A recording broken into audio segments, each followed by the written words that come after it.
Hey, hi, hello everyone. Wishing you all a very, very happy new year. How is your preparation going on? I'm already வந்து ஜியாகிரஃபியில் இருக்கிற எல்லா 2 மார்க்ஸும் revise பண்ணியாச்சு all the chapters and இங்கே வந்து ஹிஸ்ட்ரியோட first part முடிஞ்சது that is 1 to 5 லெசன்ஸோட எல்லாமே நாம் ரிவைஸ் பண்ணியாச்சு that is your answer in brief now we are heading towards part 2 of your answer in brief questions compilations of the lesson 6, 7, 8, 9, 10 of history. Okay? Yes. So, chapter 6, early revolts against British rule in Tamil Nadu. So, Tamil Naduல எப்படி வந்து பிரிட்டிஷை எதிர்த்து போராடினாங்க. So இங்கே தான் நம்மளோட favourite கேரக்டர்ஸ்லாம் வரப்போகிறாங்க. Marudhu சகோதரர்கள், வீரபாண்டிய கட்டபொம்மன், வேலு நாச்சியார், குயிலி அந்த மாதிரி. Okay yes. So பாளையக்காரர்களோட duties என்ன வந்துச்சு. ஸோ பாளையம் அப்படின்னா என்ன, ஒரு மண்டலம், ஒரு ரீஜியன், ஒரு எம்பையர் அந்த மாதிரி பிரிச்சிருந்தாங்க. அவங்களுக்கு என்னெல்லாம் கடமைகள் இருந்தது. ஸோ இதில் வந்து நம்ம ஷார்ட்டாக புரிஞ்சுக்கலாம். ஓகே. ஸோ இதில் வந்து நம்ம என்ன புரிஞ்சுக்கணும் அப்படின்னா, அவங்களோட மெயின் டியூட்டி என்ன தெரியுமா, ரெவென்யூ, உள்ளே வர இன்கம் ரெவென்யூ கலெக்ட் பண்ணி அதை வந்து டெரிட்டரி கண்ட்ரோலுக்கு அட்மினிஸ்டர் பண்ணி, செட்டில்டு டிஸ்பியூட்ஸ், ஏதாச்சும் பிரச்சனை இருந்தது, ஏதாச்சும் தகராறு இருந்ததுன்னா அதை சால்வ் பண்ணி அவங்களோட பாளையம், அதாவது அவங்களோட ரீஜியனில் லா அண்ட் ஆர்டர் மெயின்டைன் பண்ணாங்க. So collected revenue, settled disputes and maintain law and order, இது 3 தான் முக்கியமான important function. Please repeat after me.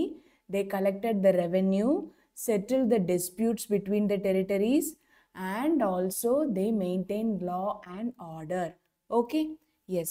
On many occasions, Palaikaras helped the Nayak rulers. Okay? So Nayak rulers-ஐயும் வந்து அவங்க help பண்ணாங்க. எதுக்கு அப்படின்னா, to restore their kingdom to them. அவங்களோட கிங்டம் வந்து பிரிட்டிஷ்னால ஏதாச்சும் பிரச்சனை வந்தப்போ அதை வந்து அவங்களுக்கு திருப்பி மீட்டு கொடுக்கறதுக்கு பாளையக்காரர்கள் ஹெல்ப் பண்ணாங்க. ஓகே. ஸோ முக்கியமான டியூட்டி என்ன அப்படின்னு பார்த்தீங்கன்னா, collected revenue, settled disputes and maintain law and order. இது அல்லாமல் நாயகர்களையும் வந்து ஹெல்ப் பண்ணி அவங்களோட கிங்டமை ரீஸ்டோர் பண்ணி கொடுத்தாங்க. ஓகே.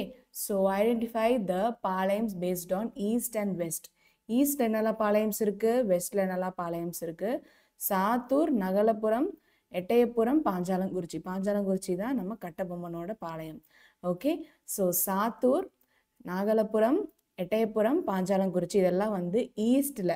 ஓகே. ஈஸ்டர்ன் பாளையம்ஸ் இதே மாதிரி எழுதிக்கோங்க. வெஸ்டர்ன் பாளையம்ஸ் வந்து ஊத்துமலை, தலவங்கோட்டை, நடுவக்குறிச்சி, சிங்கம்பட்டி, செய்தூர், இதெல்லாம் வந்து வெஸ்டர்ன் பாளையம்ஸ். ஓகேங்களா. ஸோ வெஸ்டில் இருக்கிற பாளையம்ஸ் வந்து Oothumalai, Thalavankottai, Naduvankurichi, Singampatti, Seithur. Okay. Yes. So Sattur, Nagalapuram, Ettayapuram, Panchalankurichi, புறம். ஓகேவா. புறம் பாஞ்சாலங்குறிச்சி வருது ஈஸி. நெக்ஸ்ட் வந்து ஊத்துமலை, தலவங்கோட்டை, நடுவுக்குறிச்சி. ஸோ தலை நடுவில் சிங்கம் செஞ்சிருச்சு ஏதாச்சும். You should only find some funny way to remember this. Okay. இதெல்லாம் western palayams. Why was Heron dismissed from the service. So colonel ஹெரானை வந்து ஏன் டிஸ்மிஸ் பண்ணாங்கன்னா, he was urged to deal with Pulithevar. Pulithevar சொல்ல மறந்துட்டேன். So he was urged to deal with Pulithevar as he continued to என்ன பண்ணார், defy the authority of the company. So கம்பெனியோட அத்தாரிட்டியை வந்து திருப்பி அவமதிச்சுட்டே இருந்தார் புலித்தேவர். அவர் கூட டீல் பண்ணுறது கர்னல் ஹெரான் அனுப்பிச்சாங்க. Pulithevar wielded much influence over the western palayakkaras. புலித்தேவருக்கும் வெஸ்டர்ன் பாளையக்காரஸ்க்கும் நல்ல ஒரு ட்ராப் இருந்தது. இவங்கெல்லாம் தான் வெஸ்டர்ன் பாளையக்காரஸ். ஓகே. ஊத்துமலை, தலவங்கோட்டை, நடுவக்குறிச்சி, சிங்கம்பட்டி, செய்தூர் இங்கே இருக்கிறவங்க கூடயும் புலித்தேவருக்கும் நல்ல ஒரு அண்டர்ஸ்டாண்டிங் இருந்தது. Heron had to abandon the plan for want of cannon, and cannonna ஒன்றும் இல்லைப்பா, பீரங்கி.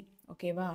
ஸோ அந்த பீரங்கி வேணும் அப்படிங்கிறத வந்து அபேண்டன் பண்ணி விட்டுட்டு, and of supplies and to pay the soldiers, he retired to Madurai. He was then recalled and dismissed from Sende. Okay. So அவங்களோட சர்வீஸ்லேருந்து, ஸோ ஃப்ரம் சர்வீஸ், ஃப்ரம் சென்டே, anything. Okay. So from his service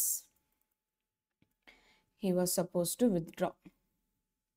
Okay. Yes. So first வந்து என்னாச்சு, kernel Heron வந்து என்ன பண்ணாங்க, kernel Heron வந்து புலித்தேவரை அகேன்ஸ்டாக இருக்கணும், ஏன்னா அவர் கம்பெனியோட அத்தாரிட்டி அவமதிச்சுட்டு இருக்காருன்னு சொன்னாங்க. அதுக்கப்புறம் வந்து புலித்தேவருக்கு வந்து நல்ல வெஸ்டர்ன் பாளையக்காரர்களோட நல்ல ஒரு அண்டர்ஸ்டாண்டிங் இருந்தது. அதுக்கப்புறம் வந்து அவர் வந்து இந்த ஹெரான் வந்து என்ன பண்ணாரு அப்படின்னா, பீரங்கி ஆகட்டும் மற்ற தேவைகளை வந்து இப்போதைக்கு நம்ம ஒதுக்கலாம் அப்படின்னு நினச்சாரு. அதுக்கப்புறம் வந்து திருப்பி அவரை வந்து மதுரைக்கு ரிட்டையர் பண்ணி he retired to Madurai, then he was recalled and dismissed from the service. முக்கியமாக புலித்தேவர்னால தான் வந்து கர்னல் ஹெரானை சர்வீஸ்லேருந்து டிஸ்மிஸ் பண்ணாங்க. Okay, yes. So significance of battle of Kalakad. Kalakad battle அப்படிங்கிறது ரொம்ப இம்பார்ட்டண்ட்டான பேட்டில். இந்த பேட்டிலேருந்து நிறைய கொஷின்ஸ் கேட்டுட்டு வராங்க. எஸ்பெஷலி இந்த கொஷின் நிறைய தடவை ரிப்பீட் ஆயிருக்கு. With support of east and western, so we will underline the points. நான் வந்து இங்கே படிக்க நீங்களும் என் கூட சேர்ந்து படிக்கணும். ஓகேயா? ஈஸ்ட் இந்தியா கம்பெனிக்கும் இங்கிலீஷ் ஈஸ்ட் இந்தியா கம்பெனிக்கும் ஆர்காட்டோட நவாப் யாரு? முகமது அலி. ஓகேவா? So Muhammad Ali and East India company ரெண்டு பேரோட சப்போர்ட்னால wanted to bring Madurai and Tirunelveli regions which were under the command of Nawab Chanda Sahib's agents. Okay, so மதுரையும் திருநெல்வேலி திருநெல்வேலி ரீஜியன்ஸையும் சந்தா சாஹிப் ஏஜென்ட் அவங்களோட கண்ட்ரோலில் இருந்த ரீஜியன்ஸை வந்து இங்கிலீஷ் வந்து அவங்களோட அனெக்ஸ் பண்ணிக்கலான்னு பார்த்தாங்க. These agents got the support of Tamil palayakkaras and had to close relationship between Pulithevar. So இந்த ஏஜென்ட்ஸ்க்கும் பாளையக்காரரோட சப்போர்ட்டும் இருக்குது, அதாவது சந்தா சாஹிப்போட ஏஜென்ட்ஸ்க்கு சொல்கிறாங்க. ஸோ சந்தா சாஹிப்போட ஏஜென்ட்ஸ்க்கு பாளையக்காரரோட சப்போர்ட்டும் இருக்குது, புலித்தேவரோட நல்ல ரிலேஷன்ஷிப்பும் இருக்குது. அப்போ எப்படி அவங்க ஈஸ்ட் இந்தியா கம்பெனியோட ஆசைக்கு வழி கொடுப்பாங்க? An army was sent under the head of Mahfuz Khan. So Mahfuz கானோட சப்போர்ட்டில் ஒரு ஆர்மியை அனுப்பிச்சாங்க. ஓகேயா? ஸோ எங்கள் திருநெல்வேலி திருநெல்வேலி, நீங்கள் வந்து திருநெல்வேலியை கைப்பற்றிட்டு வாங்க அப்படின்னு சொல்லி மாஃபூஸ் கான் தலைமையில் ஒரு ஆர்மி அனுப்பிச்சாங்க. Before this station his troops near Kalakkad 2000 soldiers from Travancore joined the forces of Pulithevar. So அவங்க அந்த போய் சேர்றதுக்கு முன்னாடியே 2000 சோல்ஜர்ஸ் வந்து புலித்தேவரோட ஃபோர்ஸஸ் ஜாயின் பண்ணாங்க. இந்த battle of Kalakkad Mahfuz Khan's troops were routed. So திருநெல்வேலியை கேப்சர் பண்ண முடியலை, மாஃபூஸ் கானோட ட்ரூப்பை வந்து அப்படியே அட்டாக் பண்ணி கொண்டுட்டாங்க. The organized resistance of the பாளையக்காரர் under Pulithevar gave an opportunity to the English to interfere directly into the affairs of Tirunelveli. So இப்போ என்னாச்சு, நம்ம நினச்சது நடக்கலை, அவங்க நம்மளை அடித்து ஒதுக்குனதுனால இங்கிலீஷ்க்கு வந்து ஒரு ஆப்பர்ச்சுனிட்டி கிடச்சிது திருநெல்வேலியோட அஃபேர்ஸில் டைரெக்டாக மூக்க நுழைக்கிறதுக்கு. ஸோ அந்த மாதிரி அவங்க வந்து பிளான் பண்ணி they came into Tirunelveli and had a direct control over it. Okay, so ஃபஸ்ட்டே வந்து மதுரையும் திருநெல்வேலியும் வந்து சந்தா சாஹிப்போட கண்ட்ரோலில் இருக்கிறதுனால அதை வந்து அனெக்ஸ் பண்ணிக்கணும் தான் East India Nawab of Arcot Muhammad Ali சப்போர்ட்டோட உள்ளே வந்துச்சு. இதுதான் கதை. With the support of East India company Nawab Arcot Nawab Muhammad Ali wanted to bring Madurai and Tirunelveli regions were under the command of Nawab Chanda Sahib's agents. But Chanda Sahib's agents were with good rapport with the palayakkarars and Pulithevar. Palayakkarar கூடயும் புலித்தேவர் கூடயும் நல்ல ஒரு close ரிலேஷன்ஷிப்பில் இருந்தாங்க சந்தா சாஹிப்போட agents. அப்போது Mahfuz கானோட army, Mahfuz Khan தலைமையில் திருநெல்வேலிக்கு ஒரு ஆர்மியை கேப்சர் பண்ணுறதுக்கு அனுப்பிச்சாங்க. ஆனால் என்னாச்சு, 2000 சோல்ஜர்ஸ் ஜாயின் பண்ணி எல்லாரும் சேர்ந்து மாஃபூஸ் கானோட ஆர்மியை அட்டாக் பண்ணிட்டாங்க. The organised resistance of Pulithevar and so opportunity. இதனால என்னாச்சு, அவங்க வந்து டைரெக்டாக நம்மளோட அஃபேர்ஸில் இன்டர்ஃபியர் பண்ணுறதுக்கான ஒரு வழிவகுத்து கொடுத்துட்டோம். Okay, yes. So what was the bone of contention உறைவு. ஓகேவா? ஃப்ரிக்ஷன். என்ன ஒரு மிஸ் அண்டர்ஸ்டாண்டிங். ஈஸ்ட் இந்தியா கம்பெனிக்கும் நம்மளோட கட்டபொம்மனுக்கும் இடையில என்னதான் தகராறு இருந்தது. நம்மளோட ஃபேமஸ் டைலாக் தெரியுமே, எதற்கு கொடுக்க வேண்டும் வரி, ஏன் கொடுக்க வேண்டும் கிஸ்தி, வயலுக்கு வந்தாயா மஞ்சள் அரைத்தாயான்லாம் கேட்பார்ல, அதுதாங்க. ஸோ நீ வந்து எங்களோட டெரிட்டரிக்கு ஒன்றுமே பண்ணலை, நாங்கள் உங்களுக்கெல்லாம் எதுக்கு நாங்கள் டேக்ஸ் வரி கட்டணும்? on what condition should we pay it? So you have not helped us, you have done nothing for us, but we should pay the tax. No, we cannot. Okay, so the company appointed its collectors to collect taxes from all the Palayam. So எல்லா, அதாவது பாஞ்சாலங்குறிச்சி மட்டும் இல்லை, எல்லா பாளையத்திலிருந்தும் tax collect பண்ணணும் அப்படின்னு சொல்லி company வந்து கலெக்டர்ஸை appoint பண்ணிச்சு. the collectors humiliated the பாளையக்காரர்ஸ் and adopt force. So அவங்கள வந்து அவமானப்படுத்தி நிறைய வன்முறைகள் யூஸ் பண்ணி டேக்ஸ், அதுவும் சாதாரணமாக கேட்கல, வன்முறை யூஸ் பண்ணி அவமானப்படுத்தி டேக்ஸ் கேட்டிருக்காங்க. This was the bone of contention between English and Kattabomman. So நீ எங்கள் ஏரியாவுக்கு ஒன்றுமே பண்ணாமல் எங்களையே அடித்து எங்களையே அவமானப்படுத்தி எங்ககிட்டயே வரி கேட்ப, நாங்களும் கொடுக்கணுமா? முடியாதுன்னு சொல்லிட்டாரு கட்டபொம்மன். அப்போது நம்ம இங்கே வந்து ஹைலைட் பண்ண வேண்டிய பாயிண்ட் என்னென்னா, first point, company appointed it's collectors to collect taxes from all the Palayam. So company appoint பண்ணிடுச்சு. The collectors humiliated the பாளையக்காரர்ஸ் and also adopted force to collect the taxes.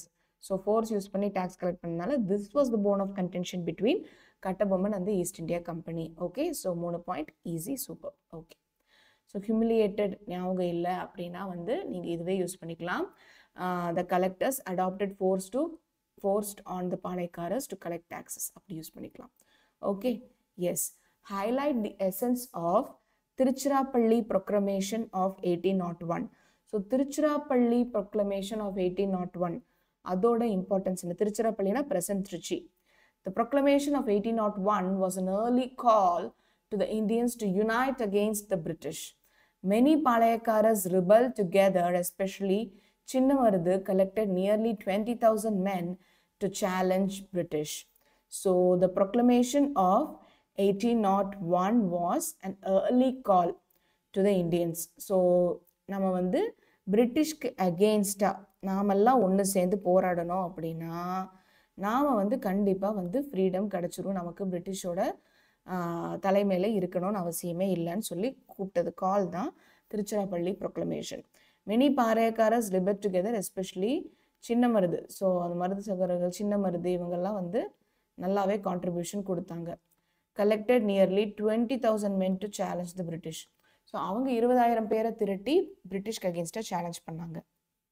But the rajas of Pudukkottai, Ettayapuram, Thanjavur, அதாவது நம்மளோட eastern பாளையக்காரர்கள், ஓகேவா? So Ettayapuram, Nagalapuram அந்த areas, so அவங்கெல்லாம் வந்து பிரிட்டிஷை வந்து ரொம்ப support பண்ணிட்டு இருந்தாங்க. So in May 1801 the English attacked the rebels in Thanjavur.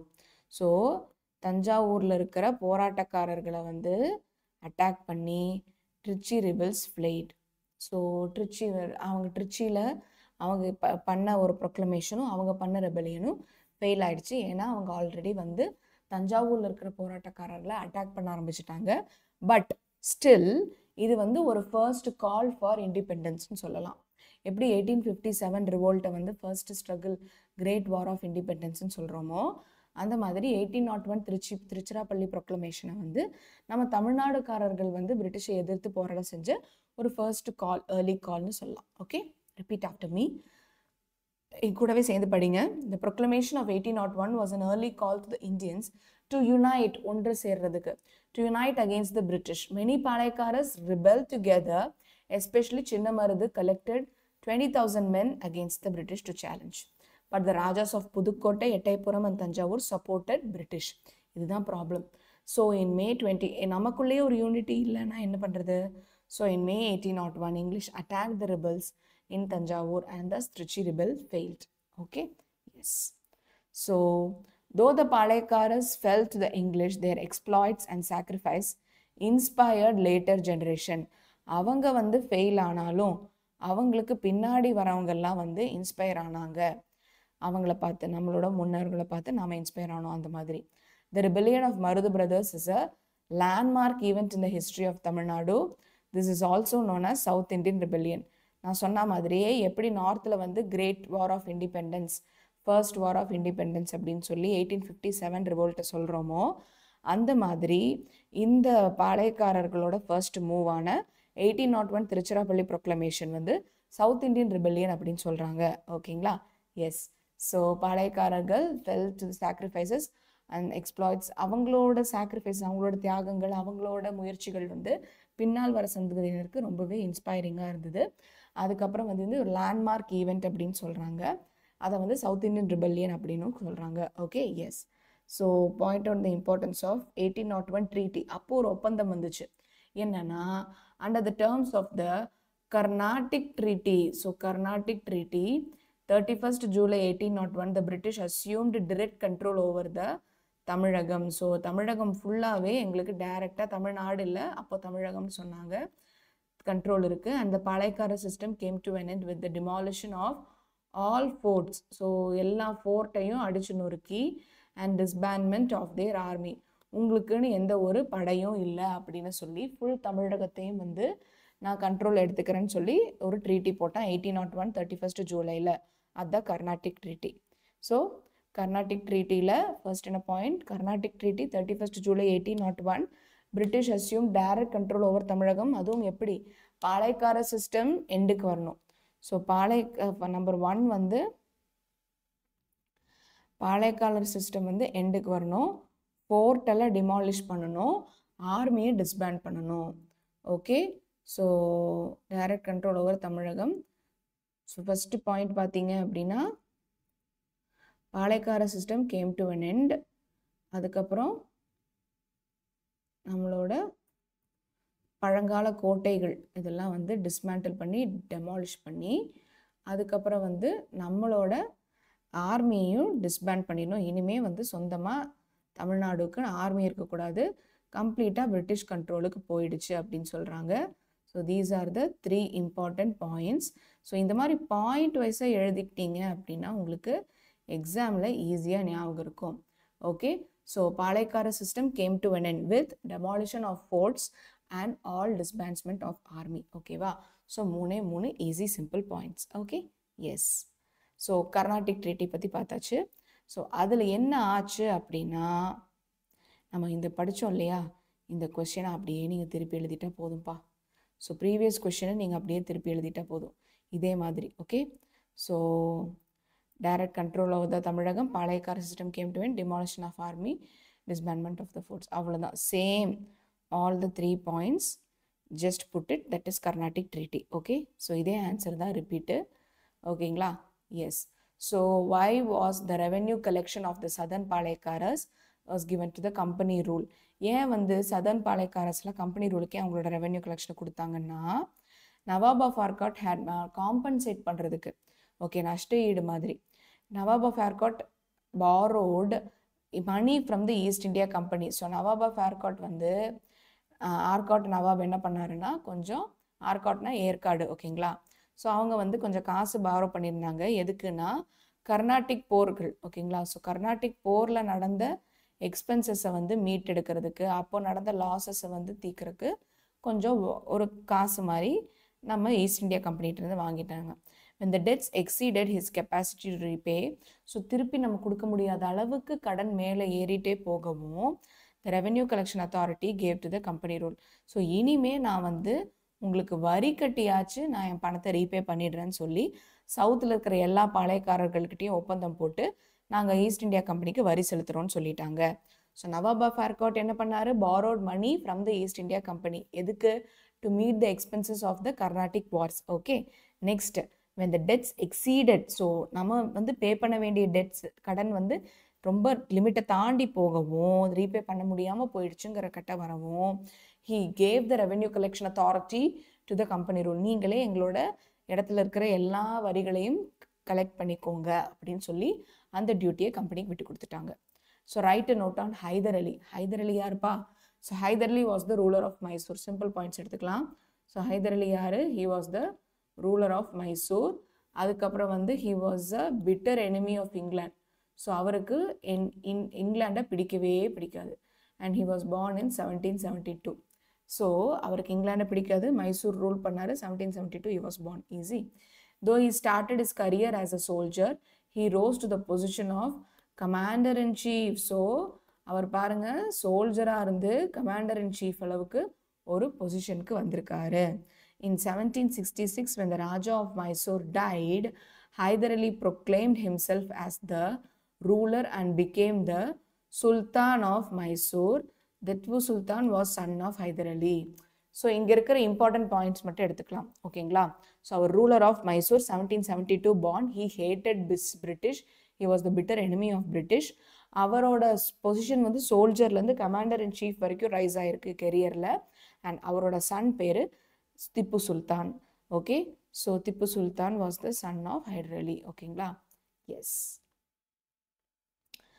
Name the major ports of Pulitevar and when did these ports come under the control of Yusuf Khan?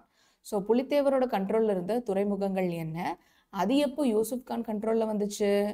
So நேர்காட்டும் சேவல், வசுதேவநல்லூர், அப்புறம் Payyanur. Okay, so நேர்காட்டும் சேவல், வசுதேவநல்லூர், பனையூர் இதெல்லாம் தான் வந்து அவரோட கண்ட்ரோலில் இருந்தது. 16th May 1761 வந்து யூசுப் கான் கண்ட்ரோலுக்கு வந்துச்சு. ஓகேங்களா? எஸ். ஸோ புலித்தேவரோட கண்ட்ரோலில் இருந்த போர்ட் என்னெல்லாம்? நேர்காட்டும் சேவல், வசுதேவநல்லூர், பனையூர். ஓகேங்களா? ஸோ இது 3 எப்போ வந்துச்சு?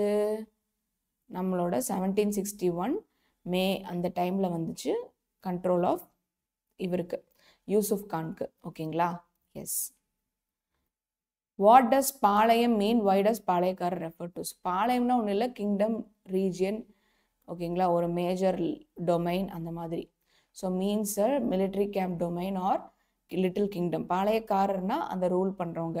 Refers to the holder of little kingdom. யார் வந்து அந்த பாளையத்தை ஓன் பண்ணி ரூல் பண்ணுறாங்களோ அவங்கள தான் வந்து பாளையக்காரர்னு சொல்லுவாங்க. As a feudatory to the greater sovereign. So அவங்க வந்து ஜஸ்ட் ஒரு ஃபியூடல், ஒரு லேண்டை வந்து இப்படி ஒரு லேண்ட் இருக்குது அப்படின்னா அதை வந்து இப்படி பாளையமாக பிரிச்சுருக்காங்க. Okay, yes. ஸோ அந்த மாதிரி ஒரு பாளையத்துக்கும் ஒரு பாளையக்காரர்கள் இருப்பாங்க. ஸோ இத்தனை பாளையங்களாக பிரிச்சுருக்காங்கன்னு வச்சுக்கோங்க. Okay, yes. ஸோ இப்படி பாளையமாக பிரிச்சுட்ருக்கவும் அந்த பாளையங்களுக்கு ஒரு பாளையக்காரர் இருப்பாங்க. ஸோ அவங்க வந்து ஒரு பாளையம், 2 பாளையம், 3 பாளையம் சொல்லி ரூல் பண்ணுவாங்க. அந்த ஹோலாக வந்து என்னன்னு சொல்லுவாங்க? தமிழகம்னு சொல்லுவாங்க. ஓகே, இந்த ஹோலை வந்து தமிழகம்னு சொல்லுவாங்க. அது பாளையங்கள்லாம் பிரிஞ்சிருக்கு. அந்த பாளையக்காரர்கள்லாம் தேர் சோல் கிரேட்டர் சாவரின், அதாவது தமிழகம் அப்படிங்கிற ஒரு பெரிய சாவரனுக்கு அடியில் இத்தனை பாளையக்காரர்கள் வந்து ரூல் பண்ணிட்டு இருக்காங்க அவங்களோட ரீஜனை. அதனால வந்து தமிழகம்ங்கிறது பெரிய கிங்டம்னா அதில் இருக்கிற பாளையங்கள் எல்லாம் little kingdom or military camp domain. ஓகேங்களா? Yes. Write about the brave act of Kuyili, the friend of Velu Nachiyar. Velu நாச்சியாரோட ஃப்ரெண்டு குயிலி பற்றி கேட்டிருக்காங்க. நல்ல question. Kuyili was a faithful friend of Velu Nachiyar. கீலின்னு இருக்கு. So Kuyili was a faithful friend of Velu Nachiyar. So அவங்க வந்து வேலு நாச்சியாரோட நம்பிக்கையான ஒரு தோழி. She led the unit of women soldiers. So அவங்க வந்து விமன் சோல்ஜர்ஸ்க்கான ஒரு தலைவியாக இருந்தாங்க. Kuyili is set to have walk to the British Arsenal 1780 after destroying herself on the fire, destroying all the ammunition. So அப்படி யோசிச்சு பாருங்க எந்த அளவுக்கு ஒரு விகர் அண்ட் கரேஜ் இருக்கும் அவங்களுக்குன்னு. ஸோ அவங்க வந்து விமன் சோல்ஜர்ஸோட தலைவியாக இருந்தாங்க. வேலு நாச்சியாரோட ஃப்ரெண்டும் கூட. அவங்க வந்து பிரிட்டிஷோட ஒரு ரூம் ஃபுல்லாக ஆயுதங்கள், வெடிகுண்டுகள் அந்த மாதிரி நிறைய இருந்த ரூம்குள்ளே தண்ணியை எரிச்சுக்கிட்டு உள்ளே போய் எல்லாத்தையும் எரிச்சிருக்காங்க. So how confident and how daring was she, how courageous was she. என்ன ஒரு வீர மங்கையாக இருந்திருக்காங்க பாருங்கள். So Kuyili was a faithful friend of Velu Nachiyar. Kuyili was leading the unit of women soldiers. Kuyili said to have walked in the British arsenal, அவங்களோட ஆயுதங்கள் வைக்கக்கூடிய கிடங்கு. After settling herself on the fire, so டக்குன்னு ஃபயரை பற்ற வச்சுட்டு உள்ளே ஓடிட்டாங்க. டிஸ்ட்ராய்ட் ஆல் த அம்யூனிஷன், எல்லா வெடிகுண்டுகளையும் வெடிச்சிட்டாங்க. Why did Nawab of Arcot borrow money from East India Company? What happened? So இது ஆல்ரெடி நம்ம படித்த கொஷின் தான். ஸோ இதை நான் ஜஸ்ட் ரீட் அவுட் பண்ணுறேன். நம்ம இதை ஆல்ரெடி எக்ஸ்பிளைன் பண்ணியாச்சு. Nawab of Arcot bought money to repay the expenses incurred in the Carnatic wars. அதுக்கு ரீபே பண்ண முடியாமல் போயிடுச்சு. when debt exceeded his capacity to pay, the power of collecting land tax, இந்த land tax எல்லாம் பாளையக்காரர்கள்கிட்ட இருந்து பிரிட்டிஷுக்கு திருப்பி கொடுத்துட்டாங்க. Okay, yes. So how rebellion of Marudhu brothers referred and who participated in the rebellion? ஸோ மருது பிரதர்ஸோட ரிபெலியனை வந்து செகண்ட் பாளையக்காரர்களின் போர். ஓகே, ஸோ 2ஆம் பாளையக்காரர் போர்னு சொன்னாங்க. இந்த records of the rebellion of Marudhu brothers 1800 is referred as second palayakkarar war. Those who participated in the rebellion were Marudhu Pandiyar of Sivagangai, Gopala Nayak of Tindikkal, Kerala Varma of Malabar, Krishnappa Nayak of Dundaj of Mysore. ஓகேயா? So Krishnappa Naik இப்போ வந்து கேரளாவிலேருந்து கேரளவர்மா, அப்புறம் கிருஷ்ணப்ப நாயக்கு, அப்புறம் தூந்தாஜ் வந்து மைசூர்லேருந்து. ஓகேங்களா? So Maruthu பாண்டியர் சிவகங்கையிலேருந்து, கோபால நாயக் வந்து திண்டுக்கல்லேருந்து, கேரளவர்மா கிருஷ்ணப்பா மலபார்லேருந்து, அப்புறம் தூந்தாஜ் வந்து மைசூர். ஓகேங்களா? ஸோ இந்த மாதிரியான ஏரியாவில் எல்லாத்துலேயும் பார்ட்டிசிபேட் பண்ணாங்க. ஸோ இது வந்து செகண்ட் பாளையக்காரர் வார் அப்படின்னு சொல்கிறாங்க. So Maruthu Pandiyar of Sivagangai, repeat, Maruthu Pandian of Sivagangai, Maruthu Pandiya சகோதரர் சிவகங்கையிலேருந்து, கோபால நாயக் திண்டுக்கல்லேருந்து, கேரளவர்மா மலபார்லேருந்து, கிருஷ்ணப்ப நாயக்கு தூந்தாஜு மைசூர்லேருந்து. ஓகேங்களா? ஸோ இவங்கெல்லாம் தான் இந்த போரில் கான்ட்ரிபியூட் பண்ணாங்க. Yes. So next lesson, what are the peasant uprisings in British India classified. So next lesson வந்து anti colonial movements and the British nationalism. So இங்கே தான் வந்து நம்ம வந்து பிரிட்டிஷை எதிர்த்து நாம் என்னெல்லாம் போராடணும்னு இன் ப்ரீஃபாக தெரிஞ்சுக்க போகிறோம். ஜஸ்ட் அ சிம்பிள் கொஷின் இது. ஸோ இதில் கொஞ்சம் டேர்ம்ஸ் ஹார்டாக தான் இருக்கும், பட் கேட்கறதுக்கு சான்ஸ் ரொம்ப கம்மி. Restorative rebellions, religious movements, social banditry, mass insurrection. So அவங்க வந்து அவங்களோட போராட்டத்தை வந்து ரீஸ்டோர் பண்ணாங்க. ரிலீஜியஸ் மூமெண்ட்ஸ், அவங்களோட மதம் சார்பாக ஏதாச்சும் போராட்டங்கள் இருந்தால் அதை பண்ணாங்க. சோஷியல் பேண்டிட்ரி, சமூகத்துக்காக பேன் பண்ணாங்க. தென் மாஸ் இன்சரக்ஷன், எல்லாரும் கூட்டமாக திரண்டு எதிர்த்து போராடினாங்க. கான்பூர் மேசக்கர் ஆஃப் 1857 பற்றி கேட்டிருக்காங்க. The siege of Kanpur was important episode in 1857 rebellion. So கான்பூரை சீஸ் பண்ணது வந்து 1857 ரெபெலியனோட ஒரு மோஸ்ட் இம்பார்ட்டன்ட் எபிசோட், ஒரு இம்பார்ட்டண்ட்டான ஒரு கட்டம். The rebel forces under Nana Sahib besieged the company forces and civilians in Kanpur. So நானா சாஹிப்க்கு கீழே இருக்கிறவங்க எல்லாருமே வந்து கம்பெனி ஃபோர்ஸஸையும் சீஸ் பண்ணி கான்பூரை அவங்க கண்ட்ரோலில் கொண்டு வந்துட்டாங்க. they were unprepared for the extended besiege. So அப்போ வந்து we were all unprepared. okay, yes, it forced to surrender the rebel forces or under Nana Sahib in return for a safe passage to Allahabad. So நம்ம திருப்பி அலகாபாத்துக்கு சேஃபாக போய் சேரணும்னா நம்மளோட கண்ட்ரோலில் இருக்கல திருப்பி வந்துட்டு நம்ம வந்து நானா சாஹிப் கண்ட்ரோல் கொடுத்துடணும். The boats in which they were proceeding were, பாருங்கள் என்னெல்லாம் பண்ணியிருக்காங்கன்னு, they were burnt and most of them killed major general Hugh Wheeler and the commander British of Kanpur. So இது ரொம்ப சக்ஸஸ்ஃபுல்லான ரிவோல்ட்டுன்னே சொல்லணும். எஸ். ஸோ கான்பூர் மேசக்கரில் வந்து நாம தான் ஓகேவா, we have kill the Britishers. So நம்ம நிறைய பேர் வந்து சிவிலியன்ஸ் எல்லாரும் திரண்டு போயிடணும். அப்போ வந்து அவங்க இதை எதிர்பார்க்கல, தேவர் அன்ப்ரிப்பேர்ட். அதனால அப்போது என்னாச்சு, it forced டெம் to surrender the rebel forces under Nana Sahib in return. நீங்கள் திருப்பி அலகாபாத்துக்கு சேஃபாக போனோன்னா உங்கள் ரிபல்ஸ் எல்லாம் சரண்டர் பண்ணுங்கன்னு சொல்லி போட்ஸை எல்லாம் எரிச்சிட்டு most of them killed, including யாரெல்லாம், major general Hugh Wheeler British commander of Kanpur எல்லாருமே வந்து அட்டாக் பண்ணி செத்துட்டாங்க. So it is a good part on our side, heroic struggle. Name the territories annexed by the British. இது ரொம்ப important question, doctrine of lapse மூலமாக கண்டிப்பாக கேட்குறாங்க. இந்த ஹாஃப் இயரில் கூட கேட்டாங்க. Satara, Sambalpur, parts of Punjab, Jhansi and Nagpur. So Jhansi ராணிக்கு ஒரு நேரடியான பயாலஜிக்கல் லீகல் மேல் ஹேர் இல்லைங்கிறதுனால அவங்களோட டெரிட்டரிஸ் எல்லாம் பிரிட்டிஷ் அனெக்ஸ் பண்ணிக்கிட்டாங்க. Satara, Sambalpur, parts of Punjab, Nagpur, Jhansi. Okay, yes, இதெல்லாத்தையும் தான் டாக்ட்ரின் ஆஃப் லேப்ஸ் மூலமாக அனெக்ஸ் பண்ணிக்கிட்டாங்க. What to you mean by drain of wealth? இதுவும் இம்பார்ட்டன்ட் கொஸ்டின். ட்ரெயின் ஆஃப் வெல்த்னா India was economically subjugated and transformed into a supplier of raw materials. So பிரிட்டிஷோட மார்க்கெட்டுக்கு நமக்கு ரா மெட்டீரியல்னு ஒன்று வேணும் இல்லை, காட்டன் ஆகட்டும், இண்டிகோ ஆகட்டும், சுகர் ஆகட்டும், ஸ்பைஸ் ஆகட்டும், இந்த மாதிரி ரா மெட்டீரியல் கொடுக்க ஒரு சப்ளையராக இந்தியா மாறிடுச்சு பிரிட்டிஷ்க்கு. It became a market to dump English manufacturers and for investment of British capital. So நாம் என்ன ஆனோம், பிரிட்டிஷ் இன்வெஸ்ட்மெண்ட்டுக்கு ஒரு டம்ப் யார்டாக மாறிட்டோம். ஸோ இந்தியாங்கிறது பிரிட்டிஷை பொறுத்த வரைக்கும் நம்ம வந்து ரா மெட்டீரியல் எடுத்துக்கிறதுக்கு ஒரு சூப்பரான ஒரு இடம். ஏன்னா நல்ல ரிசோர்ஸஸ் ஃபுல்லாக இருக்குது நம்ம இந்தியாவில். அதே சமயம் நாம் இங்கேருந்து ரா மெட்டீரியலை எடுத்து பிரிட்டிஷுக்கு போய் அதை வந்து ப்ராசஸ் பண்ணி ஒரு ஃபினிஷ்டு கூடாக கொண்டு வந்து இங்கே இந்தியன் மார்க்கெட்லேயே அதை வந்து ஹை ப்ரைஸஸ்க்கு விற்றுடலாம். அப்போது ரா மெட்டீரியல் பிளேஸும் இந்தியா தான், அதை டம்ப் பண்ணுற பிளேஸும் இந்தியா தான். So they were draining our wealth. நம்மளோட வெல்த் நம்மளோட பணம், காசு, ரிசோர்சஸ், இது வளங்கள், இது எல்லாத்தையும் உறிஞ்சி எடுத்துட்டாங்க. ஸோ நம்மக்கிட்ட இருந்தே ரா மெட்டீரியல் எடுத்து ப்ராசஸ் பண்ணி நம்மக்கிட்டே அந்த ஃபினிஷ் கூட ஹை ப்ரைஸஸ்க்கு விற்றாங்க. So India was economically subjugated and transformed into a supplier of raw materials first. It became a market to dump, அதை நம்ம மேலே போட்டு தள்ளுறதுக்கு, dump English goods and for the investment of British capital. So இப்படி தான் British நம்மளை வச்சு சம்பாதிச்சான். So the colonial economy was a continuous transfer of resources, important point. So நம்ம வந்து ரிசோர்ஸஸ் கொடுத்துக்கிட்டே இருந்தோம் பிரிட்டிஷுக்கு, எந்த ஒரு ஃபேவரபிள் ரிட்டர்ன்ஸும் இல்லாமல், without any favourable returns back to India. நமக்குன்னு எந்த பலனும் இல்லாமல் நாம் இங்கேருந்து ரிசோர்ஸஸை கொடுத்துக்கிட்டே இருந்தோம். This was referred as the drain of wealth. So நம்ம ரா மெட்டீரியல் கொடுத்து அவங்க கொடுக்குற இங்கிலீஷ் குட்ஸையும் ஹை ப்ரைஸஸ்க்கு வாங்கி எந்த ஒரு ஃபேவரபிள் ரிட்டர்னும் இல்லாமல் ரிசோர்ஸஸை கொடுத்துக்கிட்டே இருந்தோம் இல்லையா, that is called as drain of wealth. Okay, yes.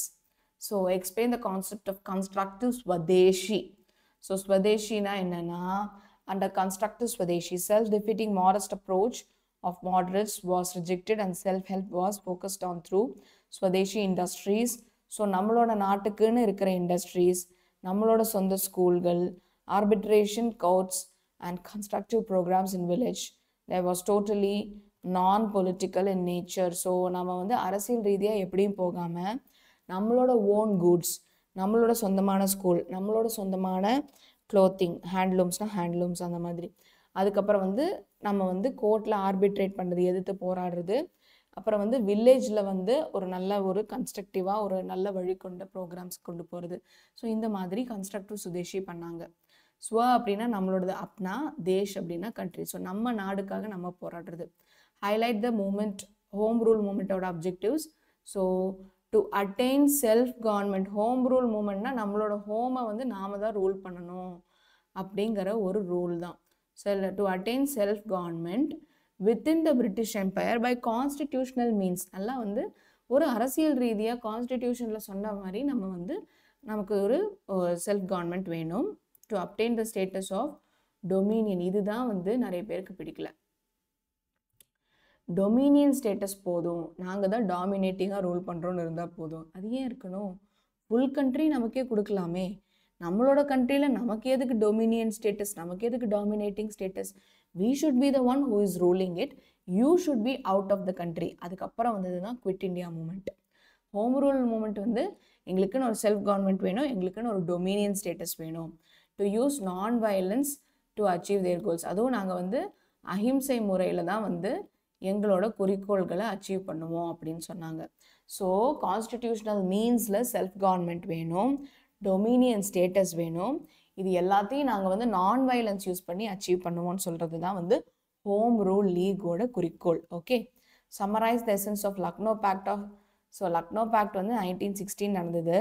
So இது ஏன் இம்பார்ட்டண்ட் அப்படின்னா, அப்போ தான் நமக்குள்ள ஒரு பிரிவு வந்தது. Okay, so the Congress party and the Muslim leagues agreed that there should be a self-government in India as soon as possible. In return of this gesture from Muslim League, the Congress leadership accepted the concept of separate electorate. Please note this point, important point. ஒரு தனி தொகுதி வேணும் முஸ்லிம்ஸ்க்குன்னு அப்படின்னு முகமது அலி கேட்கவும் அதை ஒத்துக்கிட்டாங்க Congress. Okay, so இப்போ வந்து ஒரு தொகுதி இருக்குது அப்படின்னா அந்த தொகுதியில் ஹிந்து நின்னாங்க அப்படின்னா, அந்த நம்ம ஹிந்து பாப்புலேஷன் அதிகங்கிறதுனால ஹிந்துஸ் நிறைய ரூல் பண்ணுவாங்க, ஓட் பண்ணுவாங்க, அந்த ஹிந்துஸ் ஜெயிச்சிருவாங்க. அப்போது முஸ்லிம்ஸோட தேவைகளை வந்து அந்த ஹிந்து ரூலர் பூர்த்தி பண்ணுவாரா அப்படின்னு பெரிய டவுட். இதே வந்து எங்களுக்குன்னு ஒரு தனி தொகுதி கொடுத்துட்டீங்க, முஸ்லிம்ஸ்க்குன்னு ஒரு தனி தொகுதி, செப்பரேட் எலக்டரேட், அந்த தொகுதியில் முஸ்லிம்ஸ் தான் நிற்கணும், முஸ்லிம்ஸ் தான் ஓட் போடணும், அப்படி இருந்துச்சுன்னா எங்களோட தேவைகளை நாங்களே பூர்த்தி பண்ணிப்போம்னு சொல்லி காங்கிரஸ் கிட்ட முஸ்லிம் டிக்டேட்டர்ஸ் எல்லாம் வந்து ஒரு ஒப்பந்தம் வச்சாங்க, நீங்கள் வந்து செப்பரேட் எலக்டரேட்டுக்கு ஒத்துக்கணும்னு. அவங்க ஒத்துக்கவும் லக்னோ பேக்ட் 1916 ஒரு நியூ சென்ஸ் ஆஃப் எந்தூசியாசம் வந்தது. ஸோ நமக்குன்னு ஒரு தொகுதி, நமக்குன்னு ஒரு ஆள் நம்மளோட ரெப்ரசன்டேட்டிவாக, அவங்களுக்கு நாமளே ஓட் போடலாம். ஸோ முஸ்லிம்ஸ்க்கு செப்பரேட் எலக்ட்ரேட், செப்பரேட் தொகுதி, who Muslim will stand and will be voted by the Muslims only. Okay, yes. so that their needs can be fulfilled. இதுதான் வந்து நம்ம ideology. Yes. So what caused a huge loss of revenue in Bengal? Bengal என்ன loss of revenue? Aurangzeb Farman had, so Farman அப்படின்னு சொல்லுவாங்க, ஓகேங்களா? So Farman அப்படின்னா வந்து நாம் வந்து ராயல் ஃபர்மான் அப்படின்னு சொன்னாங்க. அதாவது பிரிட்டிஷ் வந்து நமக்கு வந்து ஒரு 10,000 20,000 அந்த மாதிரி பவுண்ட்ஸில் கொடுக்கும். அதுக்கு பதிலாக எங்கள் ஏரியாவில் நீங்கள் ரூல் பண்ணிக்கலாம், எங்கள் ஏரியாவில் நீங்கள் மார்க்கெட்டாக யூஸ் பண்ணிக்கலான்னு நம்மளாட்டு ரூலர்ஸே எழுதி சைன் பண்ணி போட்டது தான் ராயல் ஃபர்மான். அப்போ அந்த மாதிரி அவுரங்கசீப், ஜஹாங்கீர் இவங்கெல்லாம் ஃபர்மான் கொடுத்துட்டாங்க. அப்படி தான் பிரிட்டிஷ் உள்ளேயே வந்தான். Aurangzeb's Farman had granted the company only the right to trade. அதில் நம்ம ஸ்பெசிஃபை பண்ணலாம், நீங்கள் வந்து வியாபாரம் மட்டும் பண்ணிக்கலாம். But the officials of the company who are carrying on private trade also stopped paying duty. அதுக்கு நீங்கள் எங்களுக்கு ஒரு வரி செலுத்தணும் அப்படின்னு சொல்லியிருப்பாங்க. ஆனால் ட்ரேடு பண்ணிட்டு டியூட்டி, அதுக்கான டேக்ஸை கட்ட மறுத்துட்டாங்க. this caused a huge loss of revenue. அதனால நம்மக்கிட்ட இருக்கிற ரிசோர்ஸஸ் எல்லாம் நேராக இங்கிலீஷ்க்கு போகுது. நமக்கு அதுக்கான ஊதியமும் இல்லை, வரியும் அவங்க கட்டலை. இதுதான் வந்து loss of revenue in Bengal. ஓகேவா? So Aurangzeb's farman granted only right to trade but the officials carrying private trade கூட நமக்கு டியூட்டி தரலங்கிறதுனால அவங்களுக்கு heavy loss. mention some of the issues of peasants that added sense of resentment against the British. வெறுப்பு, ஓகேங்களா? பிரிட்டிஷ்க்கு அகேன்ஸ்டாக நமக்கு வெறுப்பு ஏற்பட காரணமான சில விஷயங்கள் என்ன? So the concept of private property rights in land. So பிரிட்டிஷோட ப்ராப்பர்ட்டியாக வந்து நம்ம இந்தியன் லேண்ட்ஸ் மாறினது. Okay. Rigorous collection of land revenue. நிறைய லேண்ட் ரெவென்யூ, நம்மளோட லேண்டுக்கான இன்கம் வந்து நிறைய கலெக்ட் பண்ணாங்க. Encroachment of tribal land by non tribal people. So ட்ரைபல்ஸை யாருமே இன்டர்ஃபியர் பண்ணல, ஓகேங்களா? ஒரு கட்டம் வரைக்கும் ஃபாரஸ்ட்டாக தான் இருந்தது. ஆனால் ஃபாரஸ்ட் ரிசோர்ஸஸ் அழித்து அவங்களோட லேண்டை என்க்ரோச் பண்ணுறது வந்து பிடிக்கவே இல்லை. Interference of Christian missionaries. So நமக்குள்ளே வந்து புதுசாக கிறிஸ்டியன் அப்படின்னு சொல்லி பரப்ப ஆரம்பித்தாங்க. In socio religious life of the local people. So சமூக ரீதியாகவும் மத ரீதியாகவும் நிறைய மாற்றங்களை பிரிட்டிஷ் கொண்டு வந்தாங்க. இது ஆரம்ப காலத்தில் யாருக்குமே பிடிக்கலை. Were some of the issues of resentment against the British. இதெல்லாம் தான் வந்து அவங்க மேலே வெறுப்பு வர்றதுக்கான காரணம். Private properties rights, land revenue collection, tribal land encroachment by non tribal people, interference of Christian missionaries in socio-religious life of the local people. Then these were some resentments. Okay. Yes. Why did Battle of Plassey become famous? Important question. It was the first major victory by the company won in India. ஓகேங்களா?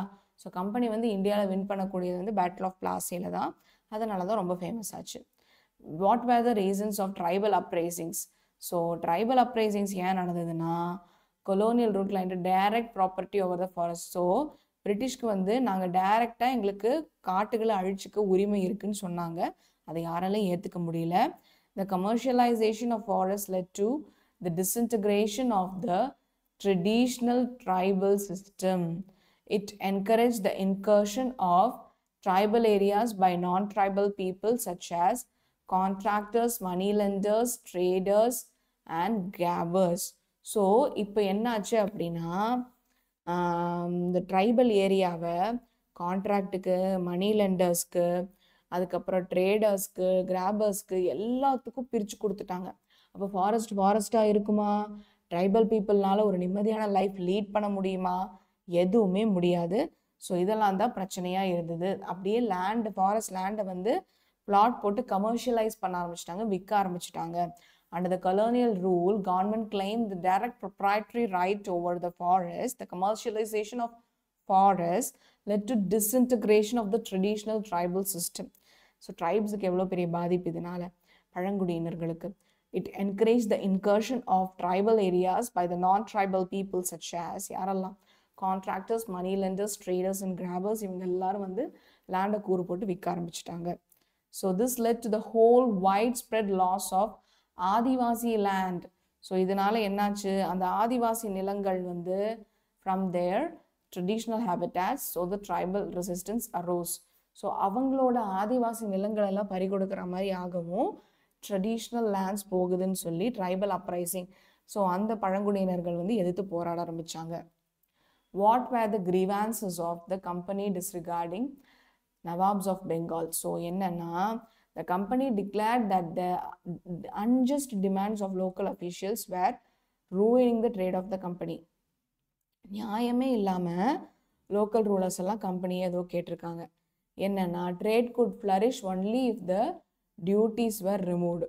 So அவங்க வந்து சில வரிகளை வந்து எடுத்தால் மட்டும்தான் trade நல்லா நடக்க முடியும். It was also convinced to expand trade. It had to enlarge its settlements, buy up villages and rebuild its forts. ஓகேங்களா? ஸோ நிறைய வில்லேஜஸையும் வாங்கி நிறைய ஃபோர்ட்டுகளையும் திருப்பி ரீபில்ட் பண்ணுறதுக்கு எல்லாத்துக்குமே வந்து ரொம்பவே வந்து டிமாண்ட் பண்ணாங்க.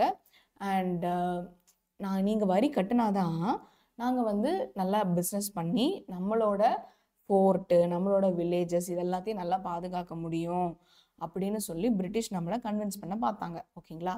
The company declared that the unjust demand of the local rulers were unjust. So trade could flourish only if the duties were removed. It also convinced to expand trade. It had to enlarge the settlements, buy up villages, rebuild the forts. எல்லாம் எதுக்கு பண்ணுறோம்? உங்கள் நல்லதுக்கு பண்ணுறோம் அப்படி சொல்லி நம்மளை convince பண்ணி நம்ம வந்து வரிகளை டியூட்டி ஃப்ரீயாக பண்ணணும்னு சொல்லி பிரிட்டிஷ் வந்து நம்மளுக்கிட்ட கன்வின்ஸ் பண்ண பார்த்துச்சு. So name the early leaders who criticise about the colonial economy. Dadabhai Naoroji, justice Ranade and Ramesh Chandra Dutt strongly criticise the colonial economy. இந்த பாயிண்ட்டே போதும். ஓகேங்களா? ஸோ இந்த லீடர்ஸ் பேரை ஸ்பெல்லிங் மிஸ்டேக் இல்லாமல் நீங்கள் எழுதினாலே போதும்.